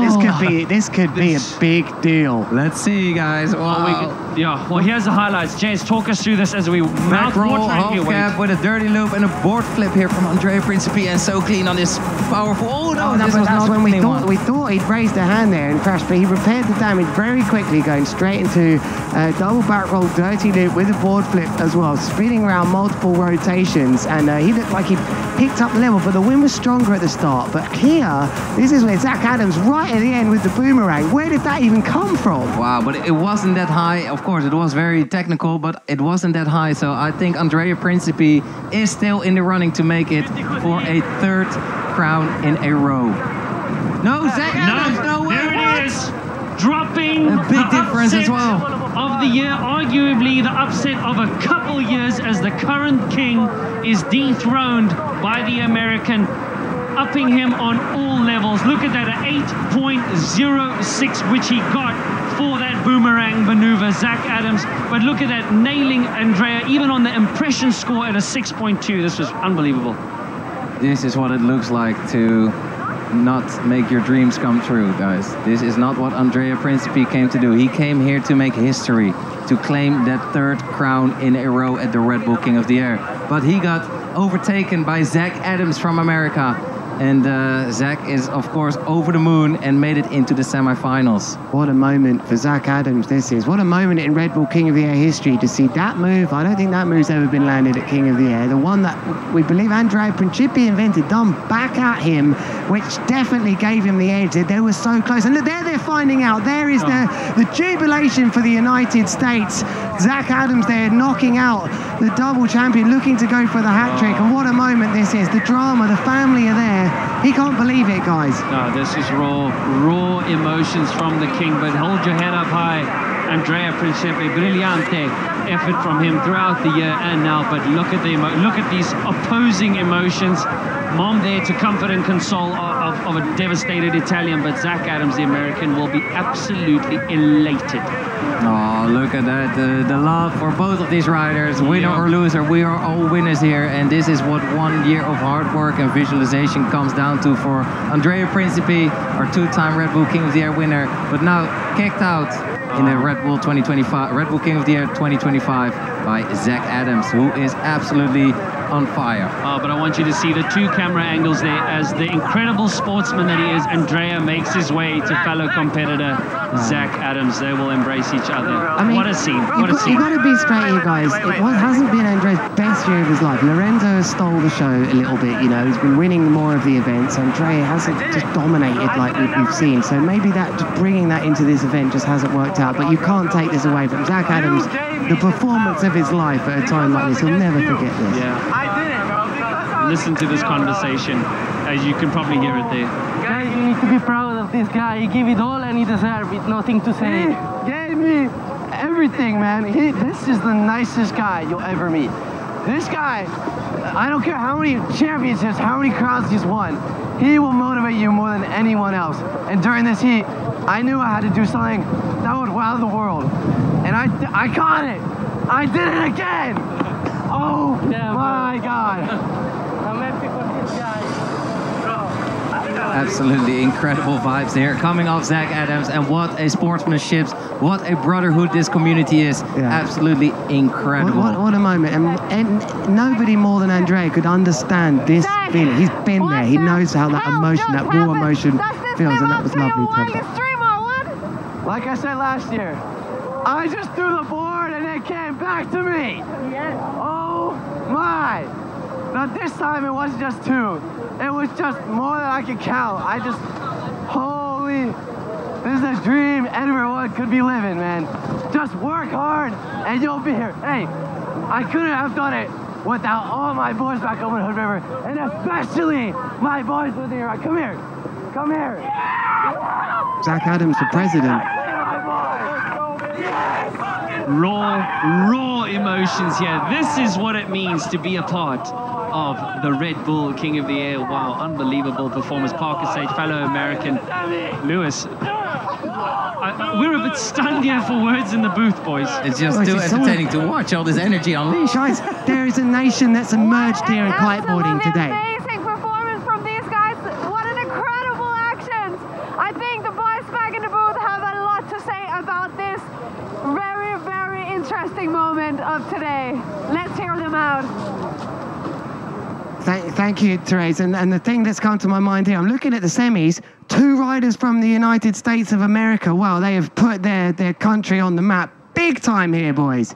100%. I mean, the big question was, will Andrea make history by winning the 3rd consecutive crown in a row? But unfortunately, he got stopped by this madman, Zach Adams, bringing equal, epic, positive energy to the whole community. And what a sportsmanship there from Andrea Principi, really taking it like a champ. That was, and I couldn't agree more, Ruben. Taking it like a champ. It's tough. You've gone on to 3 podiums 3 years in a row, and you get knocked out in, ironically, round 3. So it's tough to deal with, but it's great to see the sportsmanship and camaraderie there between these guys. What a brilliant, gents, what a brilliant day we've seen so far. Let's recap a little bit. Brilliant. It was a waiting game, bro. Yeah, it was like, it's incredible. Let's take a quick recap. What have we seen so far today?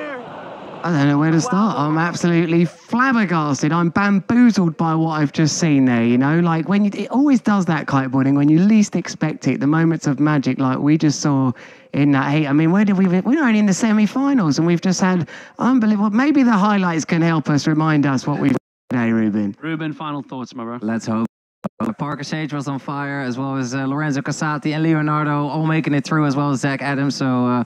yeah, taking on Cohen van Dijk, Zach Adams is in the next round. So semi-finals are up next, and we'll have to wait for Mother Nature to bless us with some more magic. But let's take a quick look at all the action that went down earlier today.